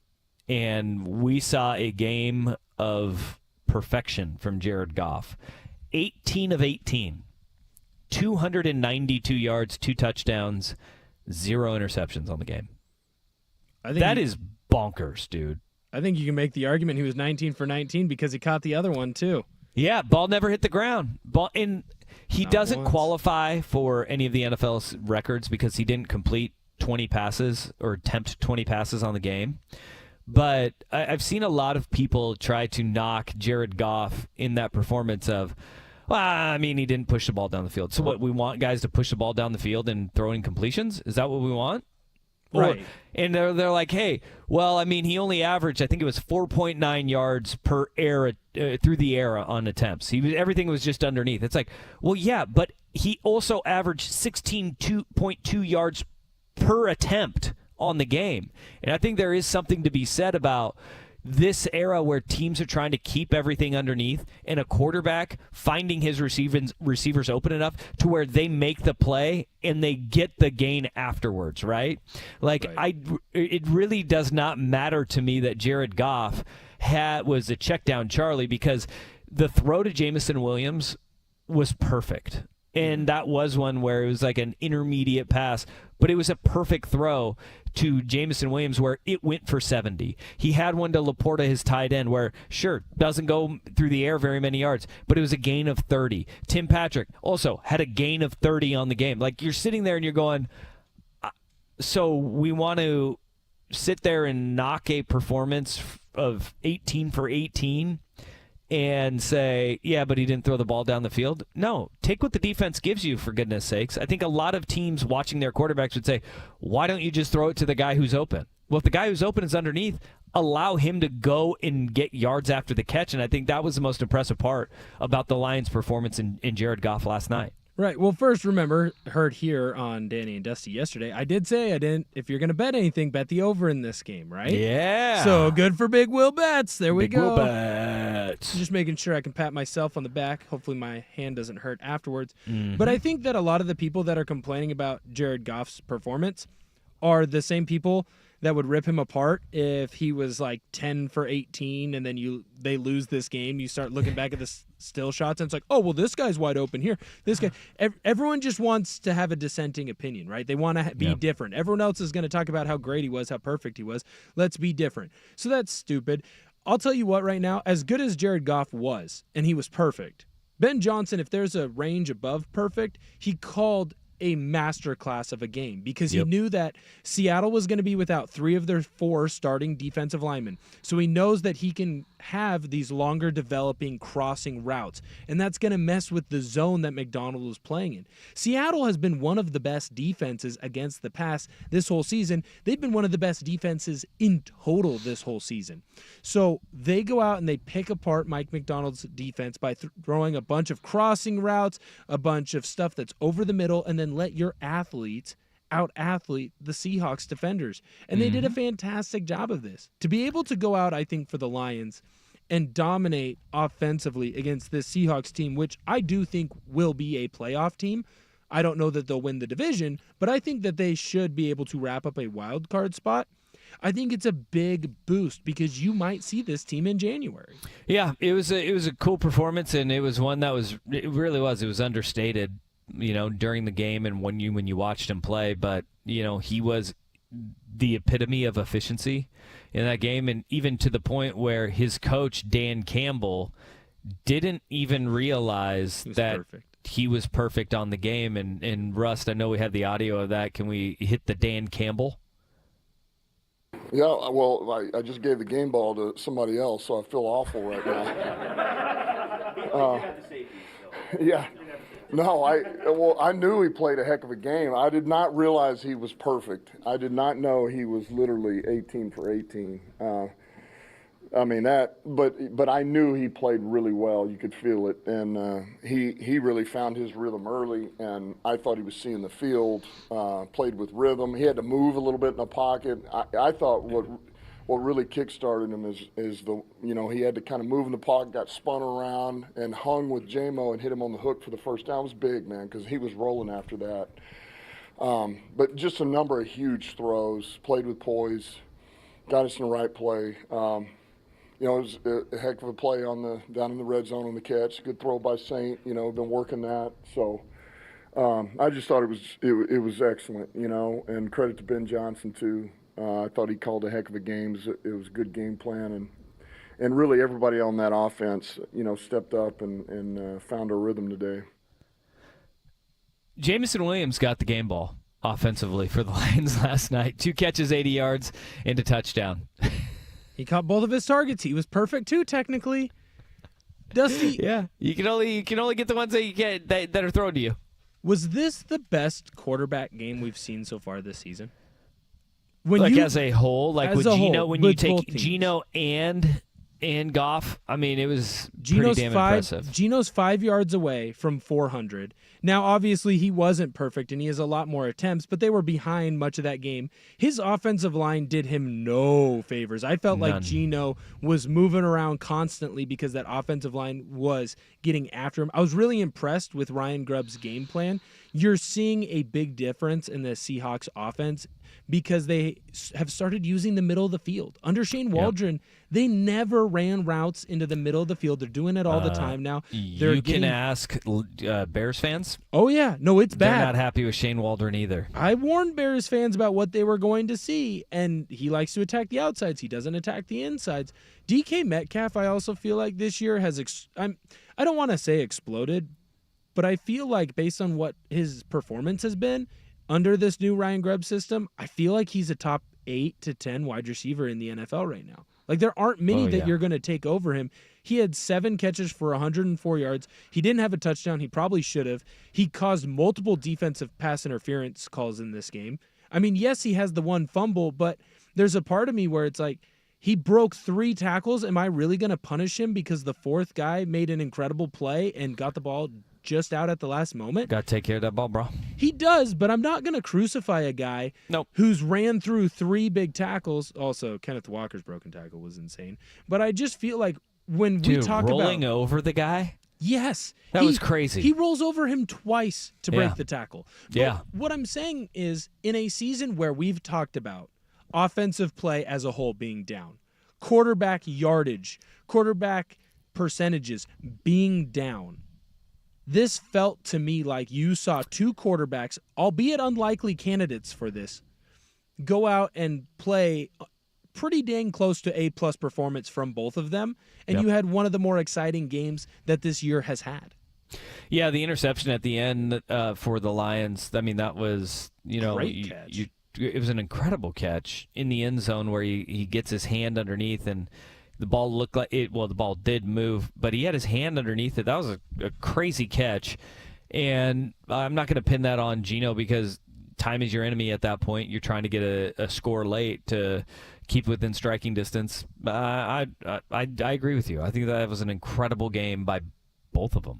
I mean, that was a hell of a football game, and it made up for the stinker that we had in the other Monday night game between the Titans and the Miami Dolphins, where for as good as of quarterback play we had in Detroit, in Miami it was equally bad between Will Levis, Mason Rudolph, and Tyler Huntley. It was really, really bad. I saw one of the greatest tweets I've ever seen. I can't credit him because I don't remember who tweeted it, but it was a Tennessee fan, and they said, "Tonight feels like there's a JV and a varsity game playing at the same time, and unfortunately for me, my son plays on the JV team." Yep. That was fun. That was a fun game, though, and Detroit's the real deal, man, and I can't wait to watch them kind of over the course of a 17-game regular season schedule. They're 3-1. Seahawks only 3-1. They suffered their first loss of the season, and I think it's important that we kind of point that one out too, in that we only have 2 unbeatens left in the NFL. We're only through 4 weeks, and we only have 2 unbeaten teams. The Kansas City Chiefs, which, looking for a three-peat, running the ball really well, and when Patrick Mahomes starts clicking, that's a win, not an if. They are going to be even more terrifying because he's not right now. Travis Kelce's not right now. The Rashee Rice injury is a big one for them. A little bit of karma. But Rashee Rice going down with that ACL is going to be a massive blow. They're on the market for a new wide receiver, which now that, according to Tom Pelissero of the NFL Network, Davante Adams has officially requested a trade from Vegas. Vegas will not trade Davante Adams to Kansas City. No chance. In the division, not going to happen. Where's his landing spot, though? Go back to Green Bay, New York with the Jets. I was going to say, like, Green Bay or New York. And Green Bay's not going to take him. Maybe somewhere in the NFC, like if Washington didn't want to get in on the Brandon Ayuk trade. If Washington is taking a look at it and going, look, our quarterback's really damn good. And if we pair Davante Adams with Terry McLaurin, I think we can be really damn good moving forward. Is Washington a potential landing spot for him? Depends on if they have enough pieces, because I think you're going to have to give up draft capital, although for Washington, the draft capital, ironically, is now it's not as good anymore because they are good, and they feel like a legit contender to make the playoffs because of how well Daniels has played. Yeah, I don't know how they would do it, but let's not rule out Jerry Jones in Dallas doing something stupid and giving up way too much and saying, you know what, this is going to fix us. But yeah, it will be really interesting to see where a guy like Davante Adams lands because he's got a lot of miles left on him. I wouldn't also rule out Cleveland in this too. Cleveland tried to get in on the Brandon Ayuk trade, remember? They feel like they're a franchise spinning their tires in the mud right now. Deshaun Watson is your problem, Cleveland. It's not your receivers right now. But they tried to get in on the Ayuk deal, so who knows where their head is or what they want to do. But so Davante Adams will find a home. I hope it is with a contender and a legit one because he deserves it, man. And he's a really stinking good wide receiver. But that's crazy. I don't know how this all shakes out, but we got 2 unbeatens. Minnesota and Kansas City remain, and that's it. And if you look down the schedule, Minnesota has come out of the gate. They have wins over the 49ers, the Texans, and the Packers. They have the Jets and then the Lions. And I think everybody's kind of circling October 20th against the Lions and what that game kind of has in store for Minnesota because that is their next massive test. And for the Kansas City Chiefs, look, they're going through the injury bug as we just outlined and kind of where do they fill their holes. They get New Orleans this week at home, and then they go on the road after a bye to the San Francisco 49ers. So, in San Francisco, I guarantee will be healthy by then. You're going to guarantee that? I'm making no guarantees. I guarantee everyone but with the CMC. I guarantee everyone but CMC. Okay. I think they'll all be back by the time they play the Seahawks. All right. Okay, let's get to our worst day on the web. But first is Russ with SportsCenter. Now, from the Fan Sports Desk, a SportsCenter update on 1080 The Fan. First on The Fan, the Pac-12 announced this morning the addition of Gonzaga to the conference beginning in 2026. Pac-12 still needs to add one more full-time member to reach minimum conference thresholds, and UTEP leaving Conference USA to join the Mountain West, which also needs one more full-time member. Major League Baseball playoffs begin today with all 4 wild card series in action. Currently the top of the 7th in Houston, the Tigers with a 3-0 lead over the Astros, and bottom 2 in Baltimore, the Royals and Orioles are scoreless. Coming up later on, 2:30 on ESPN from Milwaukee, the Brewers host the Mets, and the nightcap in San Diego, Padres hosting the Braves. 5:30 on ESPN. All-day coverage on 910 ESPN Portland is already underway. NFL Network reporting Raiders receiver Davante Adams has informed the team he wants to be traded, and the Seahawks signing 42-year-old Jason Peters to their practice squad to shore up their depleted offensive line. More sports scores and stories in 30 minutes. I'm Jeff Rust at the Fan Sports Desk. Listen live or on demand on the Odyssey app, the Fan's desktop player, or tell your smart speaker to play 1080 The Fan. Your favorite fan shows are on YouTube. Mash the subscribe button and like us for live streaming video and 1080 The Fan on demand. Order for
Club with Danny and Dusty on Odyssey and 1080 The Fan. Well, that sucks.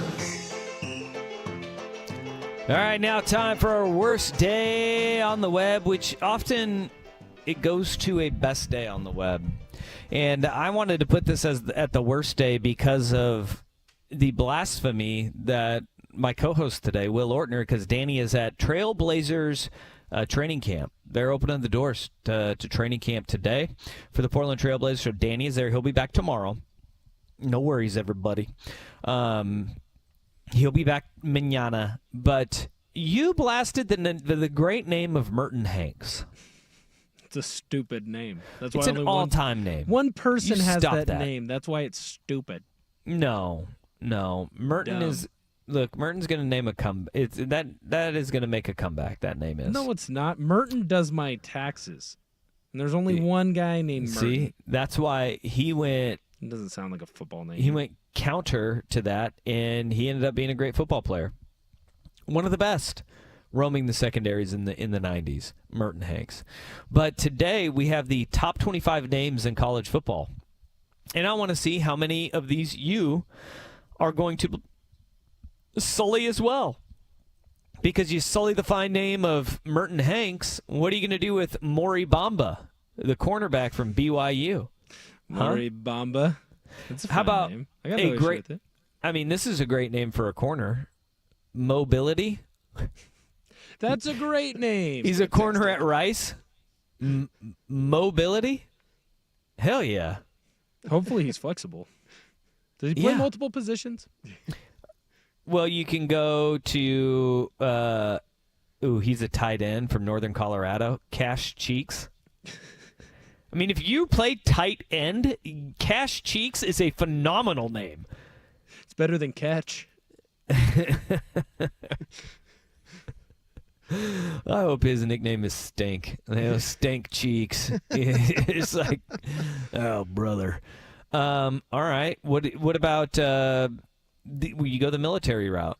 General Booty. I've always been a follower of the great General Booty. All right. Big How about fan. He's quarterback, Louisiana Monroe, Oklahoma transfer, General Booty, down to UL Monroe. Mm-hmm.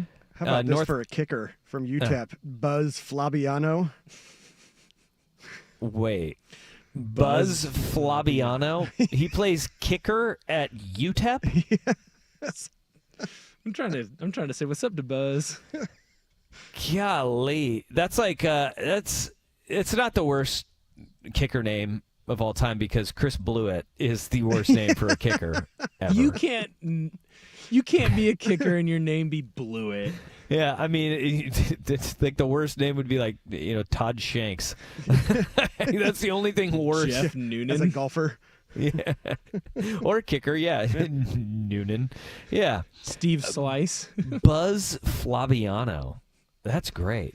Georgia State has a safety named Dicey Hopkins. Dicey Hopkins. That's pretty good. I was going to say, what's the USA running back? South Alabama.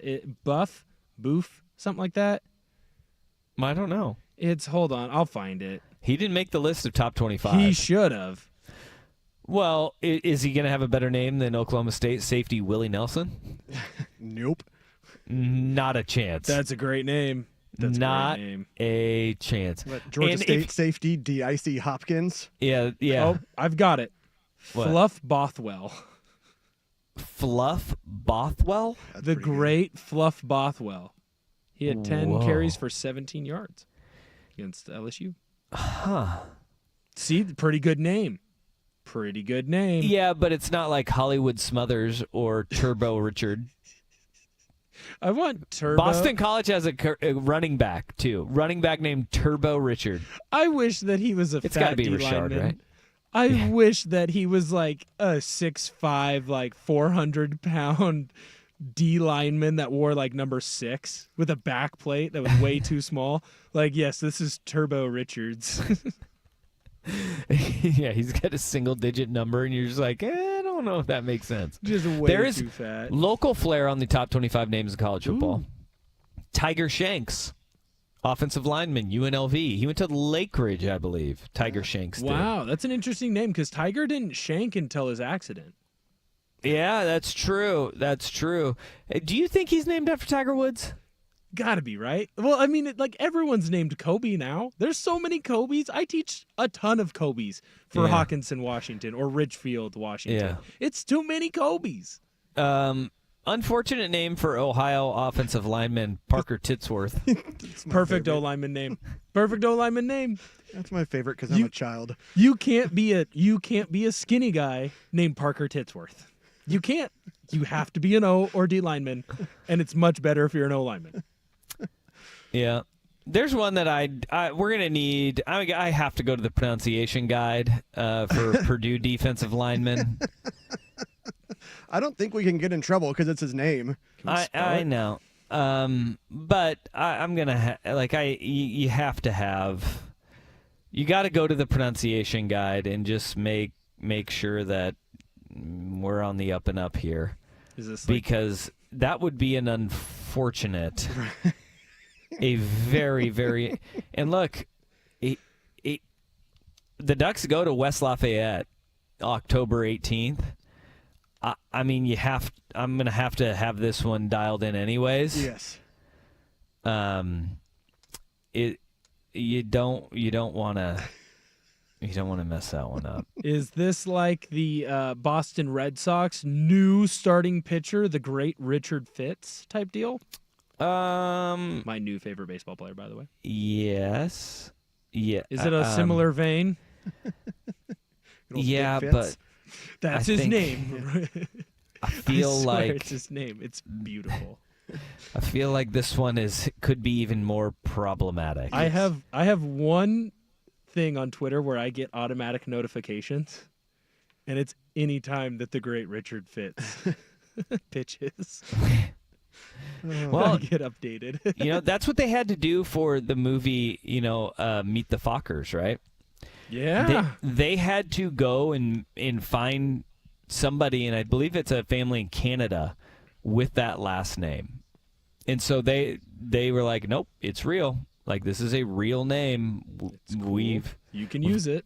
We can do it. And they had to do some digging for that one. But they made it happen. I was going to say, is this kind of like that show about the creek? If you know what I'm talking about? It's 100. Well, no, Schitt's Creek is, again, they had to do kind of the same thing as find a family with that name. Family with that name. And I have not been able to find a pronunciation for this young man's name. Can I get a spelling? Yeah. Well, no. No.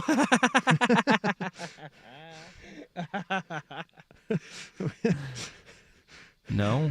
I think you should just give it a shot. Like, what's the worst thing that could happen? Okay. I'm just kidding. Don't.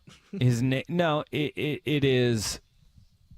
I'll go with the safe one. Okay. Shida Salah. Shitta, Shida Salah. That's a Silla. That feels like one of the fake names that I would put in NCAA football, just trying to see if I could get it through, and they would allow me to do it. Yep. That is Juke Mitchell too, is a wide receiver from Ohio State. That's a solid name, That's dude. a good name. I was always a big fan of Kool-Aid McKinstry. Oh yeah, great one. Beautiful. Or DeColdest Crawford. Yeah, this one is on here too. Aristotle Taylor, defensive lineman at Stanford. There was a running back at Jesuit in the mid-'90s, probably when you were in high school, Rust. Yeah. Aristotle Thompson.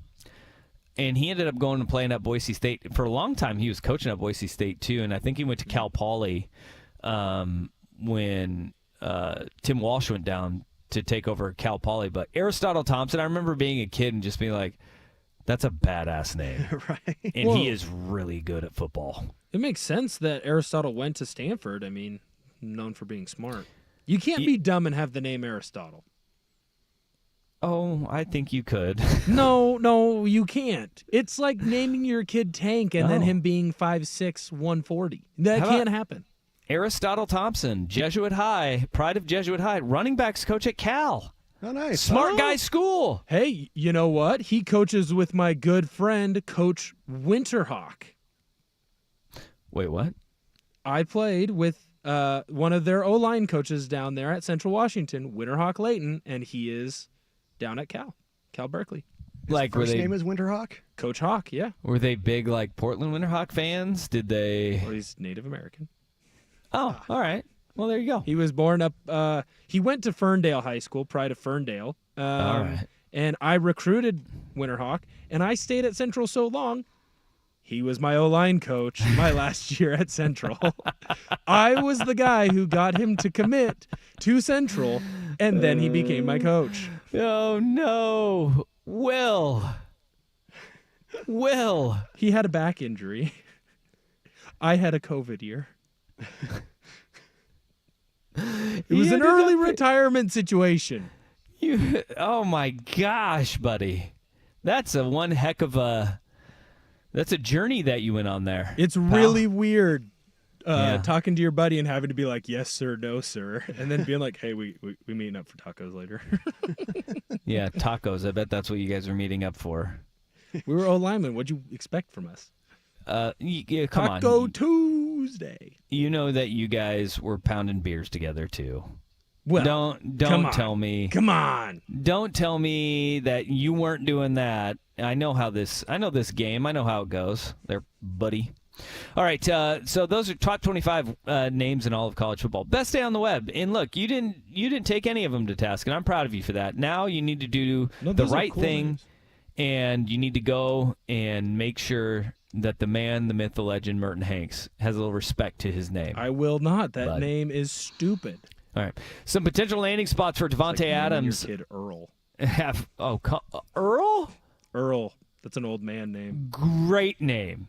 Strong name. Old Earl. man. Not strong. Old. Could you imagine seeing a little baby named Earl, though? That'd be badass. No. Kid probably comes out of the womb with a mustache. No. You're damn right he does. I'm naming my kid Walker. And a bald spot. The next Walker, one, Texas Ranger. Yeah, all right. Yeah, Talladega Nights there. All right, where Devontae Adams lands next on the Fan.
Tom Pelissero of the NFL Network is reporting that Davante Adams has officially requested a trade from the Las Vegas Raiders, wanting to find a new home in the NFL. This season for Vegas going nowhere very quickly. And I think that Adams is disgruntled. Did you watch any of the Receivers doc on Netflix? I did. I binged the whole thing. It's why it's so surprising to me, because I felt like he got along really well with Pierce. But he may get along with his coach. But you also saw in that, remember the Jimmy Garoppolo thing where he said he's going to get me killed? Yeah, I do remember that, yeah. You saw a lot of that coming from, that energy coming from Davante Adams the last couple of weeks. And when you have Aiden O'Connell as your backup and Gardner Minshew as your starter, he's looking at this as his time that he has to win in his career. And I don't knock a guy one bit if you are in a franchise that is going nowhere right now. If your thing is you want to win, then, yeah, go and do it, man. Go find a place where you can succeed and you can thrive. And if a Super Bowl is your goal, go and try and get that. Which leads to the question of, where does a guy like Davante Adams end up? In what teams feasibly can bring on his contract and have the capital to give Vegas something in return where, the weirdest thing about Vegas right now is they've had so many iterations of their front office that have kind of screwed it up, right? Mm-hmm. And the biggest one was they screwed up the haul that they got for Khalil Mack, and they got very little to show for it. Right. I think one guy is even on the roster still from that. And that was, your John Gruden, Mike Mayock, just absolutely going boneheaded in the draft and taking flyers left and right. But what teams are in win-now mode that have the ability to bring on Davante Adams and his contract? And, you can shuffle around pieces, but $23.3 million for a wide receiver, kind of a bargain now in the NFL. Right. Yeah. For a receiver of his talent, obviously still very highly paid, and a guy that is going to command a lot of your cap, especially if you are an elite team right now. If you look at salary cap space in the NFL, don't know how this is true, but it is. Do you know which team has the most salary cap space in the National Football League right now? No. Is Detroit? It would be the last team that you would guess. The Dallas Cowboys. It is the San Francisco 49ers. See, this is why the salary cap isn't real, because there's no way that they have the most space. There's no way. They've had to make some really tough decisions on their roster, letting guys walk, right? And they're clearing the deck, though, because they know they have to pay Brock Purdy moving forward. Mm-hmm. San Francisco is out on this conversation. And when you sign guys to new deals that are going to be kicking in, you defer that, or you manipulate the salary cap by converting signing bonuses, right? Right. So they may have the cash in hand, but then you go down the list. Cleveland is second. Cleveland is a team that I brought up as potential landing spot. Detroit is third. Detroit is third on this list, but they're also in that situation where they know, they've gave Amon-Ra St. Brown a big deal. They gave Penei Sewell his big deal. You are going to have to pay Aiden Hutchinson a king's ransom moving forward. And he's worth every penny. He is worth every penny. But what other teams are in this mode of win now, and we got money to dispose of? It'd be really interesting to see, because you get a prorated of that $23 million from Davante Adams. Buffalo only has like 3.8. They have popped up as a potential landing spot. Obviously, Josh Allen is having an insane year. Shakir Khalil is having a great year. Keon Coleman is starting to come around. They still have a void as a number one receiver. But Josh Allen is almost playing better without a number one receiver, because it's like, I don't have to force feed the ball to anybody. I don't have to lock on and make sure a guy gets targets. A guy like Davante Adams, though, that unlocks so much in your offense and so much more of what you can do.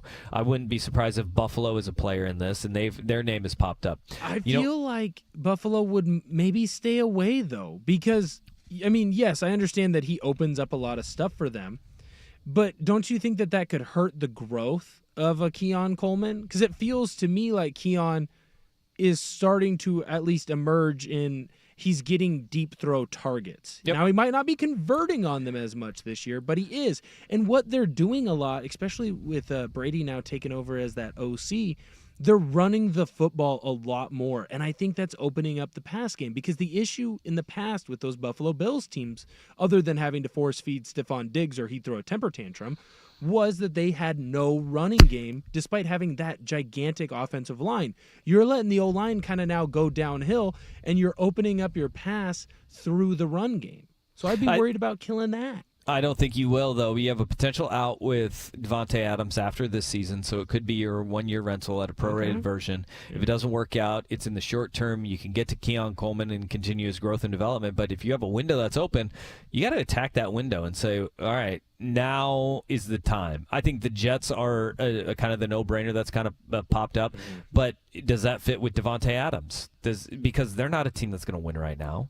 We know they're a team that's not going to win right now. They got Garrett Wilson. They don't use him. You could have Devontae Adams, and maybe they don't use him because Allen Lazard is open because all the attention is on Garrett Wilson. True. Does that open up more options for Aaron Rodgers, who has a great connection with Devontae Adams as it is, and you have an out after this year? That would be hey, you're not going to win a Super Bowl necessarily, but you could figure some things out, and you're going to be happy with Aaron Rodgers for at least this year, and then we'll see where you're at moving forward. Pittsburgh's also a team that popped up. They got in on that Brandon Ayuk deal, too. They were one of the teams rumored to be in the Brandon Ayuk sweepstakes. Obviously, with a big start from them and Justin Fields kind of finding his group, he played well. And he has played well the last couple of weeks. Yeah. But they didn't lose this week because of Justin Fields. That's for damn sure. No, ironically, they lost because the number 1 QB got hurt and the number 2 was much better and much more efficient.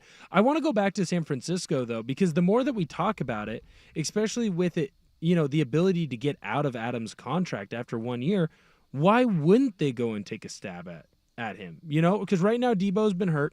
You don't know if you're going to get CMC back at all. It's now come out, at least from what I saw on X, he's got Achilles tendonitis in both Achilles. Mm-hmm. I don't think you're going to see him this year. That's a brutal injury, and you don't want to rush him back ever, because when you have that tendonitis, it's just as easy for that thing to pop. We saw that's what happened with Kevin Durant, right?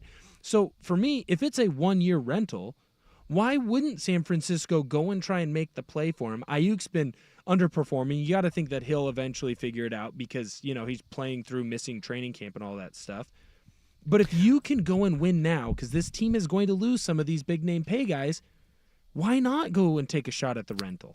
I have a good reason for that. And there's also another team two other teams that we need to keep an eye out for in Devontae Adams. But for San Francisco, there's one big factor that could be in the way. That, to start hour number 3 of Danny and Dusty, an Ordner and Dusty edition on The Fan. I'm Chelsea Messenger, helping you beat the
Number 3, Danny and Dusty on this Tuesday afternoon. Thank you for being a part of our day, letting us be a part of yours, whether it is on 1080 AM, 99.5, HD2, the Odyssey app, twitch.tv/1080 AM, The Fan, or on youtube.com/1080 AM, The Fan. Party on, Party Animals on YouTube. Thanks for partying with us. Danny's out.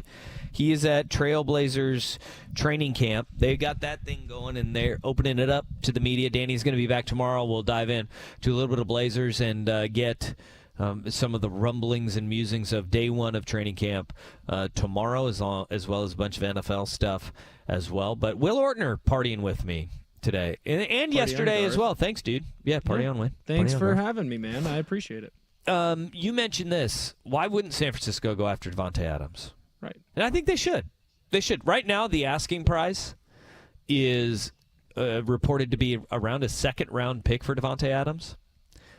And this is a one-year rental. You're looking at a second-round pick would be late in the second round if you're San Francisco and you're along that line of thinking. They just compile weapon after weapon after weapon, and that's kind of what they do. They treat them like infinity stones and just try to eliminate half the NFL every single week. But I think there's one roadblock kind of standing in the way of that deal happening. And it is the Bay Area rivalry. That they may be in Vegas, but Mark Davis knows how much his dad did not like San Francisco and the 49ers and Raiders rivalry. That may, and it's petty, it's stupid, and if they're the ones that'll give you the second-round pick, yeah, but we've seen less stand in the way of other teams. And also, if you're San Francisco, how many home runs have they hit in the draft? And they need cheap talent. But I think if it would tell us something, if they're willing to part with the second-round pick, they know how close the window is to closing. Mm-hmm. And you also, though, know that now. Brock Purdy isn't making money yet. You got to do, if you're going to do it, you got to do it now. And it would tell you how they think about the injuries to Christian McCaffrey and the long-term viability and durability of Deebo Samuel if they go and they make that move. I tell you one thing, Brandon Ayuk could be pretty pissed about it too. Well, I mean, at this point, perform, and then it won't be an issue. Maybe they won't have to go and get that player. I didn't think about the Bay Area rivalry. That would be a reason why, or at least to demand more. Like, hey, it's a second round to everyone, but to the AFC West teams and to the Bay Area, you're going to have to pay at least a first, maybe more. And then it's not worth it. You're right. It's totally not worth it in that situation. It just seems like, to me, if you are a contender, right, and you can get out of this contract in 1 year, and even if you don't necessarily have that weakness, like I kind of poo-pooed on the Buffalo Bills thing, it would still be a home run in my eyes if Buffalo went out and signed Davante Adams. Yeah. You know what I mean? They made a trade for him? Yeah, absolutely. I was looking through X while we were in the break on a couple different landing spots. There's another one that popped up, and I can't remember if we talked about it or not. You know, CTE affects us all differently. But the Washington Commanders... I did mention the Commanders. Yeah, could be a great spot. See, CTE affects us all different. Yeah, this is why scary Terry McLaurin, and you add Davante Adams. This is why you can't put me as the best man in a wedding. But if he gets over to Washington, to me they become the immediate favorite to win the East. You look at what they're doing right now. I still feel like, as good as they have played the Commanders, there's still a ceiling. Now, it doesn't feel like everything is right in Philadelphia. There's a big hatred towards Sirianni. They're talking about firing him right now, right? When you look at the Cowboys, what? That may be one though, right there. I'm not completely writing off Philly because there could be a bump if you do fire Nick Sirianni. Like, I'm not writing him off either. To be completely honest, right? I'm not writing him off. There's a lot going on there. Well, and they have a ton of injury issues as well. They have their best two wide receivers out. So I'm not writing them out either. But if you're the Commanders, especially with a brand new owner, what do we talk about all the time? And I know it's a little bit apples to oranges, but in the NBA, what do new owners do all the time? They go and grab the best players. Mm-hmm. Harris, he's an NBA owner. He owns the 76ers.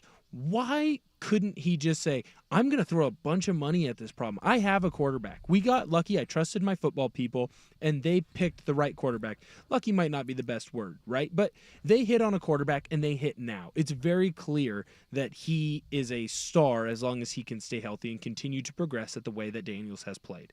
Go make the big splash. Now, all of a sudden, the rest of the division, Dallas hasn't looked great this year. They have a bunch of injuries on their D-line. You can get out to a big enough lead where then all you have to do is just hold on tight in December and January, and you might be playing meaningful football for the first time in a long time out in Washington. Yeah, I think Washington should kick the tires on it, be aggressive, go and do it. I have apprehensions, though, and I think that Cliff Kingsbury would be an interesting guy to get his thoughts on this because of the way that the air raid stylistically, and again, they're not a full-on air raid system. They're as close as you can be. The way that conceptually that offense is made, though, is you don't ever force the ball. And that was like one of the Graham Harrell and Michael Crabtree. They were magic, man. And you usually have a guy who pops and he shines.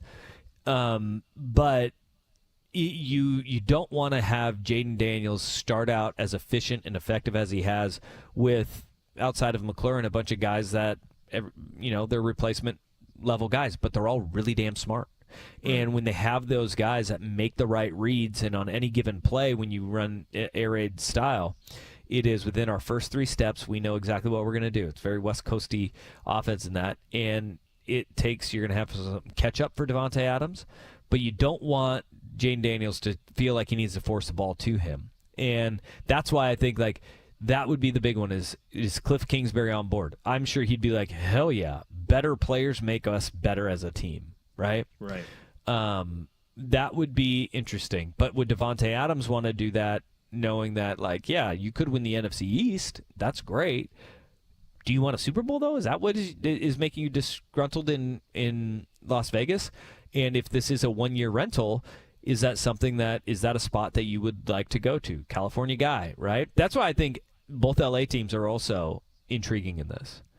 Cooper Kupp and Puka Nacua both hurt.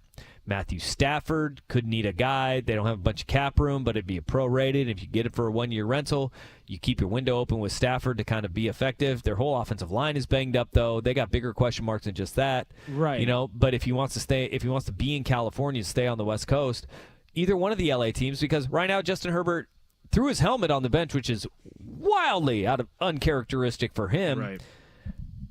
They don't have a receiver to throw to. Chargers or Rams. Do it. Go. Right, but they're not gonna trade in division, I don't think. Yep. Right. Don't think that, especially Tom Telesco. I'd be pretty shocked. But then the other one, trading him to his former team, by the way, as Telesco now is with the Raiders. Right. And he'd be trading him to the Chargers within your division to a team that he's not doing you probably despise. But I don't think, if you poo-poo the Commanders and Davante Adams is like, I wouldn't go to the Commanders, why would you go to the Rams? They are all hurt right now. It's not like their defense is that much better than the Commanders' defense.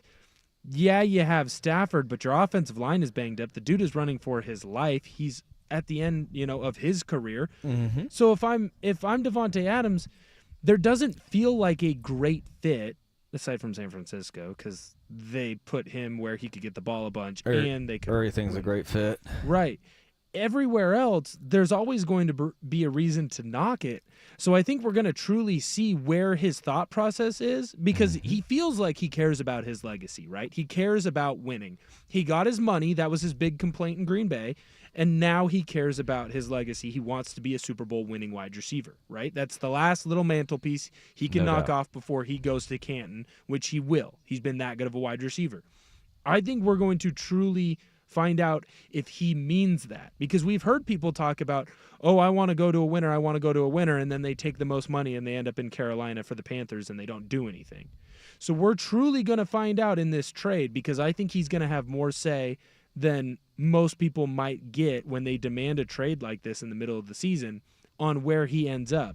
And if he ends up with a team like the Commanders, if he ended up in Baltimore, I don't know how that could happen, but I know that they've been thrown out as a team that's interested. I think we're truly going to see where his head is at. Because if he ends up in Pittsburgh, is that a title-winning team? I don't think so. If he ends up in New York, you're not a title-winning team. There's only a few places you can go to be a truly title-winning team.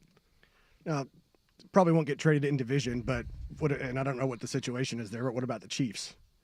No. No? You can't give it to him. They wouldn't do it. I'm shocked that they got Worthy.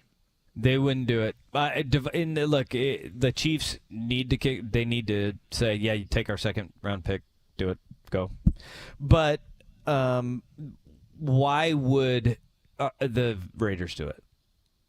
You then help your in-division rival win their third consecutive Super Bowl and make your life harder, and you got to play them twice? Yeah, I wouldn't do that, man. If you're the Chiefs, yeah, you probably should. But the Chiefs, they lose Rashee Rice to the ACL injury. That's brutal for them. If you're Vegas, no. Your fan base would turn on you in an instant. Right. In an instant. And they're angry and not rational. They'll fight you. I've heard about those old Oakland games. Dude, they fight each other. Go to Twitter during a Raiders game, and you'll find all the fight videos, dude. They show up dressed like Mad Max in Thunderdome, dude. Yeah, it's like watching World Star Hip Hop on just hashtag Raider Nation during a game. It's what they do. World Star was great in high school. World Star! Hey, we got some college football leftovers. I've been diving into this, and I've been looking at it more and more, and there is something that is happening that is unfathomable in the world of college football. We'll get to that next. Danny and Dusty on the Fan. A Big Ten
right, 2:20 on your Tuesday afternoon.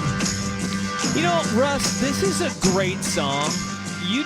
This is an all-time like drive-in road tripping song too. Absolutely. What's the song? So, yeah, Give Me Some Lovin', Spencer Davis Group. I like it. Some early Steve Winwood. I like Steve. Sounds like a great guy. I mean, there's a lot of things I give you a pass for, Ortner. I mean, and I'm questioning whether I should give you a pass on this. On Steve Winwood? The greatness that is Steve Winwood?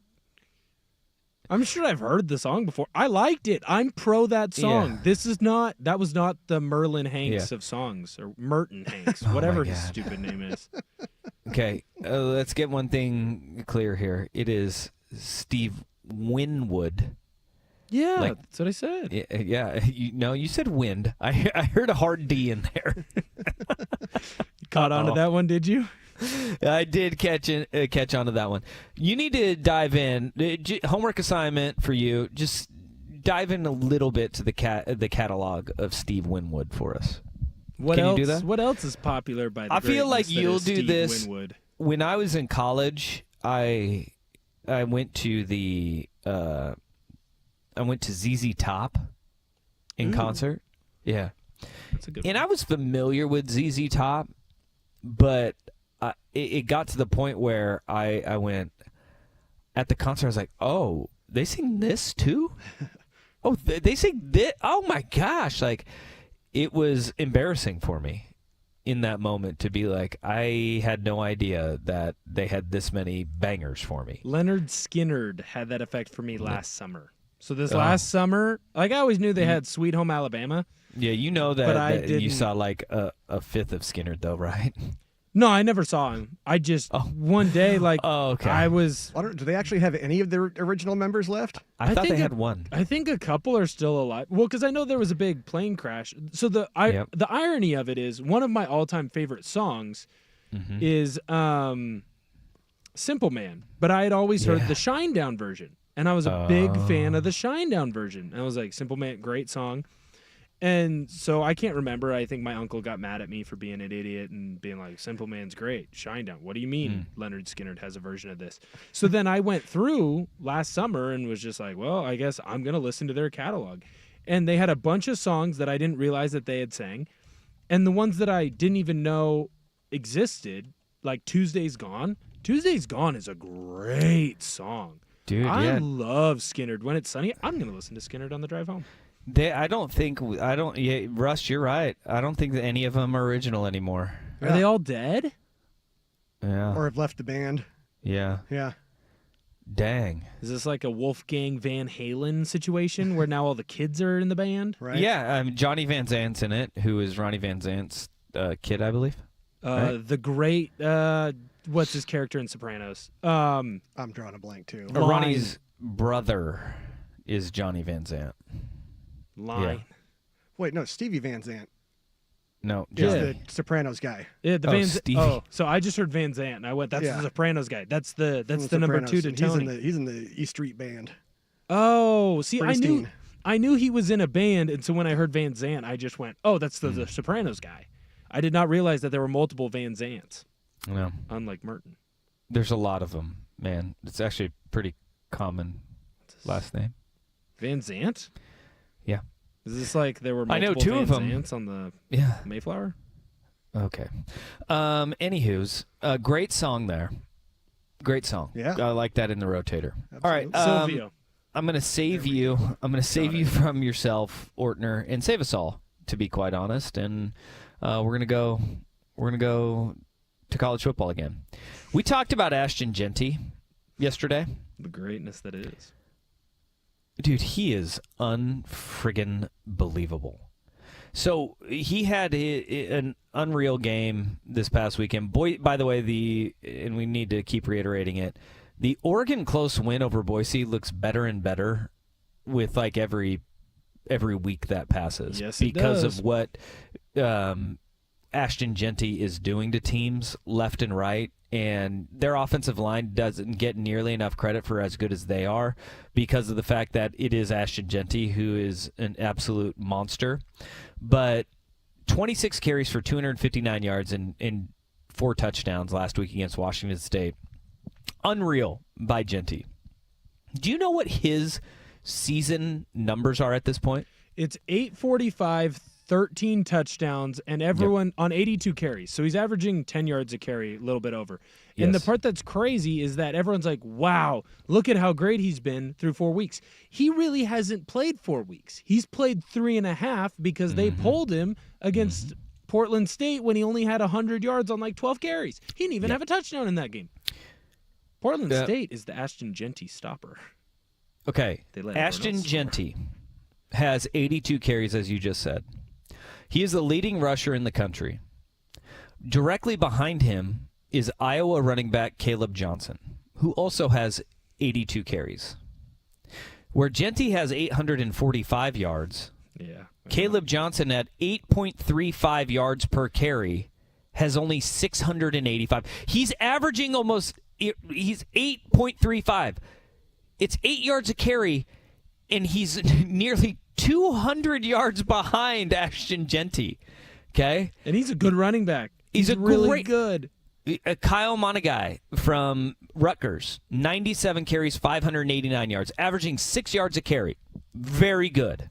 Very good. He's at 589. Jeanty is at 845 yards, okay? As if like he's lapping the field with running backs, that's one thing. And what he's doing is absolutely incredible. Let's take this to quarterbacks. Because his 845 yards would rank him 80th in passing in college football this year. He's nearly in the top half of quarterbacks in the FBS in passing, and he's a running back. Okay, it's ridiculous. He, as a running back, 845 yards. Got more yards than Sluka. Is only 19 yards behind 7th-ranked Penn State's quarterback Drew Aller. He's only thrown for 864 in 4 games. Jeanty is run for 845 yards. Okay, if they would have let him stat pad against Portland State, would he be at 1,000 right now? Because I kind of think he would be. Yeah, yes, he would be. Avery Johnson, the quarterback at Kansas State. Oh, he's way ahead of him. No, 879 yards Johnson has passing, who's been like the toast of the town, right? He has more rushing yards than his quarterback, Maddox Madsen, has passing by 45 yards. Madsen has 800 yards passing. Jalen Daniels, Kansas quarterback, he has more rushing yards than Daniels has passing yards. He has more rushing yards than UCLA quarterback Ethan Garbers, Utah quarterback Isaac Wilson, who's played in 5 games this season, okay, and only has 830 yards passing. What he's doing is mind-blowing. It's truly mind-blowing what Ashton Jeanty is doing this year, because if you take it to his touchdowns as well, the 8th leading passer for touchdowns this year in college football is Jackson Dart of Ole Miss. He has 13. Ashton Jeanty has 13 rushing touchdowns. Mind-boggling, isn't it? He's so good, dude. He is so freaking good. And here's the thing. He's played the better defenses aside from UNLV and Oregon State that he's going to face. It's going to get easier. If you go yards per attempt, 10.8 yards per attempt rushing for Ashton Jeanty, that would put him 6th in passing yards per attempt in college football this year. He's unbelievable. I believe he's on pace to break Barry Sanders' all-time rushing record, like in a season, I believe, for both rushing yards and touchdowns. Ashton Jeanty is turning into like a Mad Lib of what he's able to do. And think about what is looming, okay, on their schedule for Boise State. Utah State, Hawaii, Nevada, Wyoming. Okay. Wyoming is rough. If you look at it, it's very rough what they're going up against. If you look at teams against the rush this year in college football, Wyoming is 107th against the run. Out of 130 teams? Out of 134.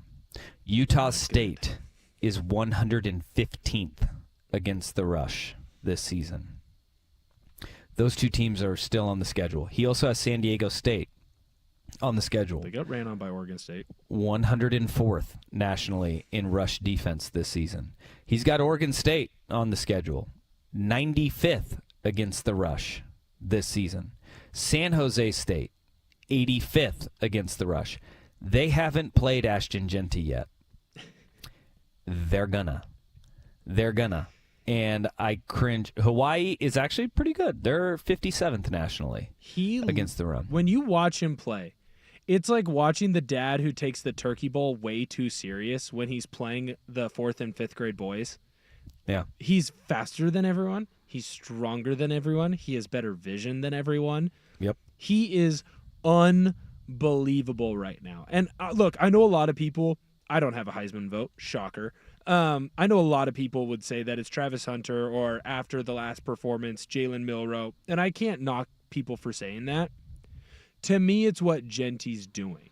And if he ends up being able to stay healthy, that's a big if, and he's got to keep performing at the same pace. Has to do it. I don't know how you don't give it to him if Boise State is in the playoff, because he is your whole team. Yep. And I like, you look at it and you go, Travis Hunter and what he's doing from a snap standpoint, production standpoint on both sides of the ball, like big plays, Heisman moment. That Colorado State game was Heisman moment left and right for Travis Hunter. Baylor game, yeah. But did I say Colorado State? I meant Baylor game, where he has the forced fumble on the goal line, catches. I mean, he's playing an ungodly amount of snaps. The big unknown is how long can he withstand this. He was getting banged up at the end of UCF. That was in heat, in humidity, and before the game, everybody was talking on the Big Noon Kick, oh, this is different. Whether you could do this in Colorado, you can't do it in Orlando. Yep, he played 129 snaps against UCF. He had over 100 yards receiving. He came up with big plays left and right. I mean, I don't know if there's really much more you can say about how good Travis Hunter has been playing.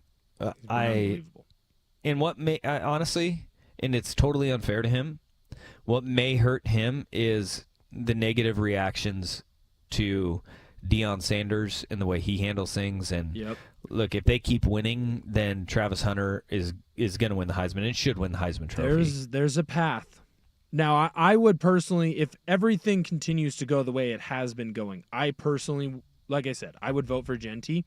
I would not knock anyone for voting for Colorado, especially if they win that Big 12. Because right now it looks like the only Big 12 team that's going to get into the playoff is the champion. It feels like everyone is the same, and so they're going to beat up on each other. I mean, your Big 12 favorite already has one loss in the Big 12. Like, unless Iowa State keeps marching through, right, there's probably going to be a 2-loss team that wins the Big 12. There's a path for Colorado. If they get in and he stays healthy through the whole thing, I wouldn't knock a single person for voting for him. He's a top 5 corner, top 5 wide receiver right now. Yep. All right.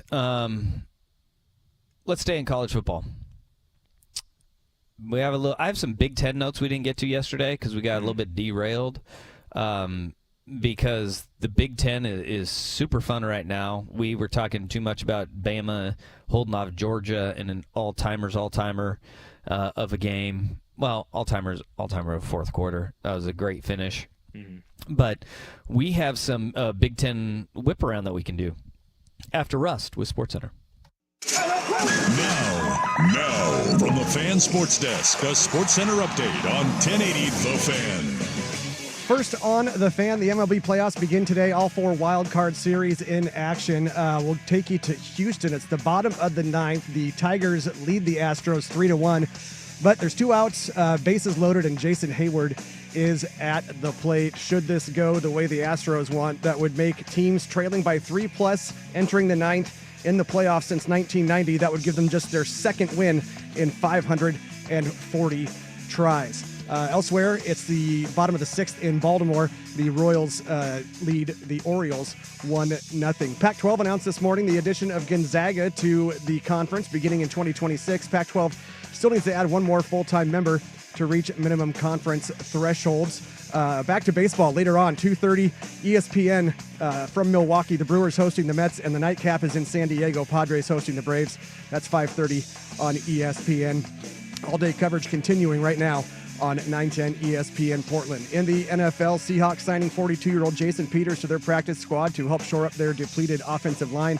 Cowboys have placed defensive end DeMarcus Lawrence on injured reserve due to the foot injury he suffered Thursday night.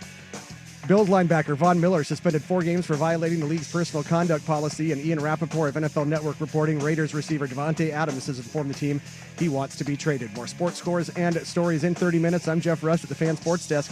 Listen live or on demand on the Odyssey app, the Fan's desktop player, or tell your smart speaker to play 1080 The Fan. The Fan Merch Locker has new shirts from the fan shows and hosts you love. Get yours now at 1080thefan.com.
All right, Big Will Bets.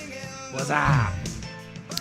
There's some in the Big Ten we didn't talk about yesterday. Ooh. Kurt Cignetti was right. Dude. He wins everywhere he goes. 9 Windiana? Dude, Indiana is an absolute monster this year. Who'd have thunk that about the Indiana Hoosiers? Well, they took all of his great players at JMU, and he just said, I'm just going to take JMU, and we're going to move it over to Indiana. And they keep winning, and you look at their schedule, and all of a sudden, like, there's a world where they're, 9-0, 10-0, going to play Ohio State? There is a world where that happens. I think that their schedule does ramp up significantly. They're 2-0 in Big Ten play. They're 5-0 for the first time since 1967. Think about that. It's before my dad was born. Oh boy. 1967, they're 5-0 Before my mom for the was first born, time too. since then. They've won all 5 games by double digits. That is something that Indiana hasn't done since 1905.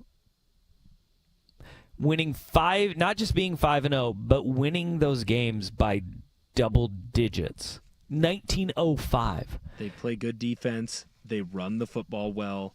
They're a well-rounded team, and they get Northwestern this weekend. They get Northwestern. And then it ramps up, right? Yep. And Northwestern is, I know, it's Northwestern. Nobody's talking about Northwestern being viable or being a program that has any semblance of staying power.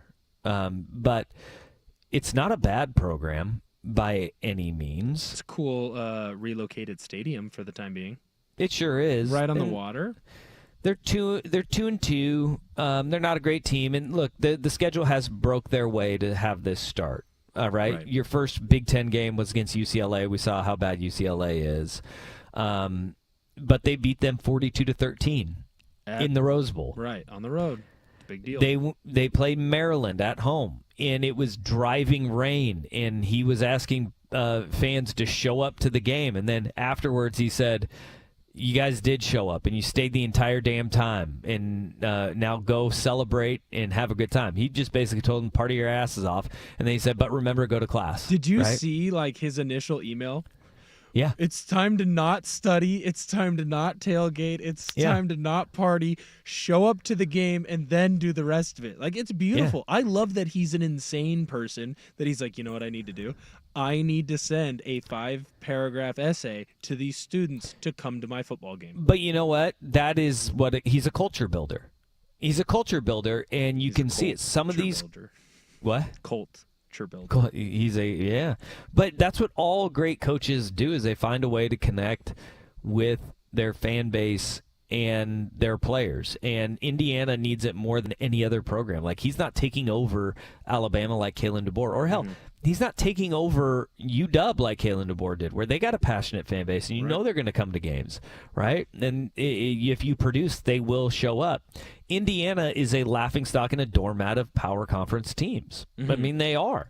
There's a lot of people that say, Indiana doesn't deserve to be in the Big Ten, right? Well, Oregon State's done way more over the last 20 years than Indiana has in football. Right. And he said, all right, watch me. I win everywhere I go. And he is winning 5-0. I don't care if it's Western Illinois, Florida International, Charlotte, Maryland, UCLA, whatever. He's 5-0, and that's a really damn hard thing to do in Bloomington, Indiana. It's really cool. But after this week, after Northwestern, they get Nebraska, Washington, Michigan State, Michigan, Ohio State. Right. Well, there's going to be tough games. It's not going to be. The schedule has broke their way early to start this, but a team that gets hot and team that gets confidence and momentum, they're scary as hell, and they have it right now. But it's a really fun story to kind of follow. Indiana football being good. Right. Well, and it's a guy who finds a way to win in every spot. But not to be a Mike Francesa here, but as you go through that schedule, win. Nebraska, as good as Dylan Raiola has been, and I've watched like 3 or 4 of their games now because I bet on them. Oh. If you can get pressure on Raiola, those are the moments where he gets a little bit freshman-y, right? He looks more like a freshman quarterback and not the veteran that he's looked in the other situations. It's what Illinois did. And in those big moments, he faltered because there was pressure in his face. You're playing a UW team. They're better, I think, than what their record shows. You should have beat Rutgers, right? Mm-hmm. You're in it with WSU. If that defense can come up big and you can run the ball against them, which Indiana has had a very good rushing attack this year, all of a sudden you're playing Michigan State, Michigan, and Ohio State in 3 of your final 4 games. If you can get after Aiden Childs, he showed issues. All of a sudden you're looking at a possible 2-loss, maybe even 1-loss Indiana team. You have a legitimate path in Indiana to make the CFP. And no, come on. You don't think that a 1-loss Indiana doesn't get in? Well, a 1-loss Indiana team would mean that they make it to the Big Ten championship game and they either lose there or they win the Big Ten championship and then they're in. Okay, so then a 2-loss team. A 2-loss Indiana where your 2 losses are against the 2 best teams that you'll play. It depends on how convincing those are. Because the reality is Michigan is down. They don't play Oregon. They don't play Penn State. They do play Ohio State. They don't play USC. Yeah, I mean their schedule has broke their way very, very, very easily. I mean, they're running the same problem that Ole Miss may run into, right? Where a 2-loss Ole Miss team, good luck, right? And they already suffered one of their losses, but people were talking about this preseason. Like Ole Miss has a schedule that they played Georgia, right? And they have LSU and they have Oklahoma. They've already suffered 1 loss. If they have 1 more, people are like, I don't know about that. Depends on how the rest of the country goes. If you have a 1-loss Ole Miss team, they'll make it in. They'll do it. Right. They'll do it. Well, I think some of it, too, also depends on what the other teams do. Like, if this Kentucky team all of a sudden turns into a frisky team, the Ole Miss loss looks a lot worse. Or a lot better, I mean. You start going through some of this. Going into the year, Nebraska didn't seem like a big loss early on, right? If you lose to Nebraska. Mm-hmm. Now, with how they've played, that's a big loss. So those are just important to think about, too. We get it going here. We're sending you off to primetime. A little breaking news from the NFL about an hour ago. Danny and Dusty on the Fan. Hello, sports fans.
All right.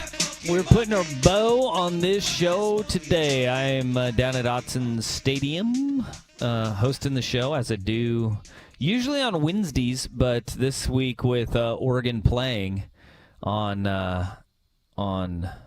Friday. Jeez, days are hard. CTE. Yeah, sure, we'll go with that. With the Ducks playing on Friday, everything's sped forward. I had to come down a day early, so I'm down here. I'll be back in studio tomorrow. So will Danny. Danny will be back. He's at Portland Trail Blazers opening day of training camp. So Will Ortner's been hanging out with me the last couple of days.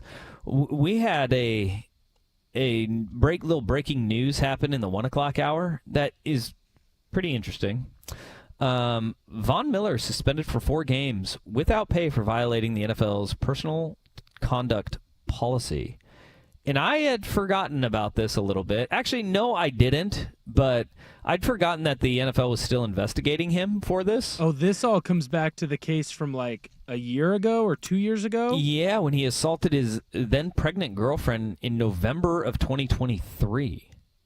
And yeah, he was not charged. He was arrested and booked for the assault, but the charges were never filed, and the NFL did their own investigation on it, and they found enough to suspend him for 4 games. So Von Miller of the Buffalo Bills will be out until October 28th when they play the Seattle Seahawks. Yeah, of course. Fun little factoid, too, that with him reworking his contract, the suspension will now only cost him about $333,000, whereas before it would have been $3.8 million. Oh, that. Wonder See, why he did this that. whole thing is even more shady, gross, and disgusting. Come on. You know, that makes me think less of the Buffalo Bills, too. You know? They allowed him to rework it. And they did it to help their cap situation, but my gosh. All right. Coming up next, we got 4 hours of power from their mouths to your ears. They're back. They were off yesterday to do Seahawks football. It's prime time with Isaac and Souk. Have a great Tuesday, everybody. We'll see you Wednesday from noon to 3 right here on The Fan.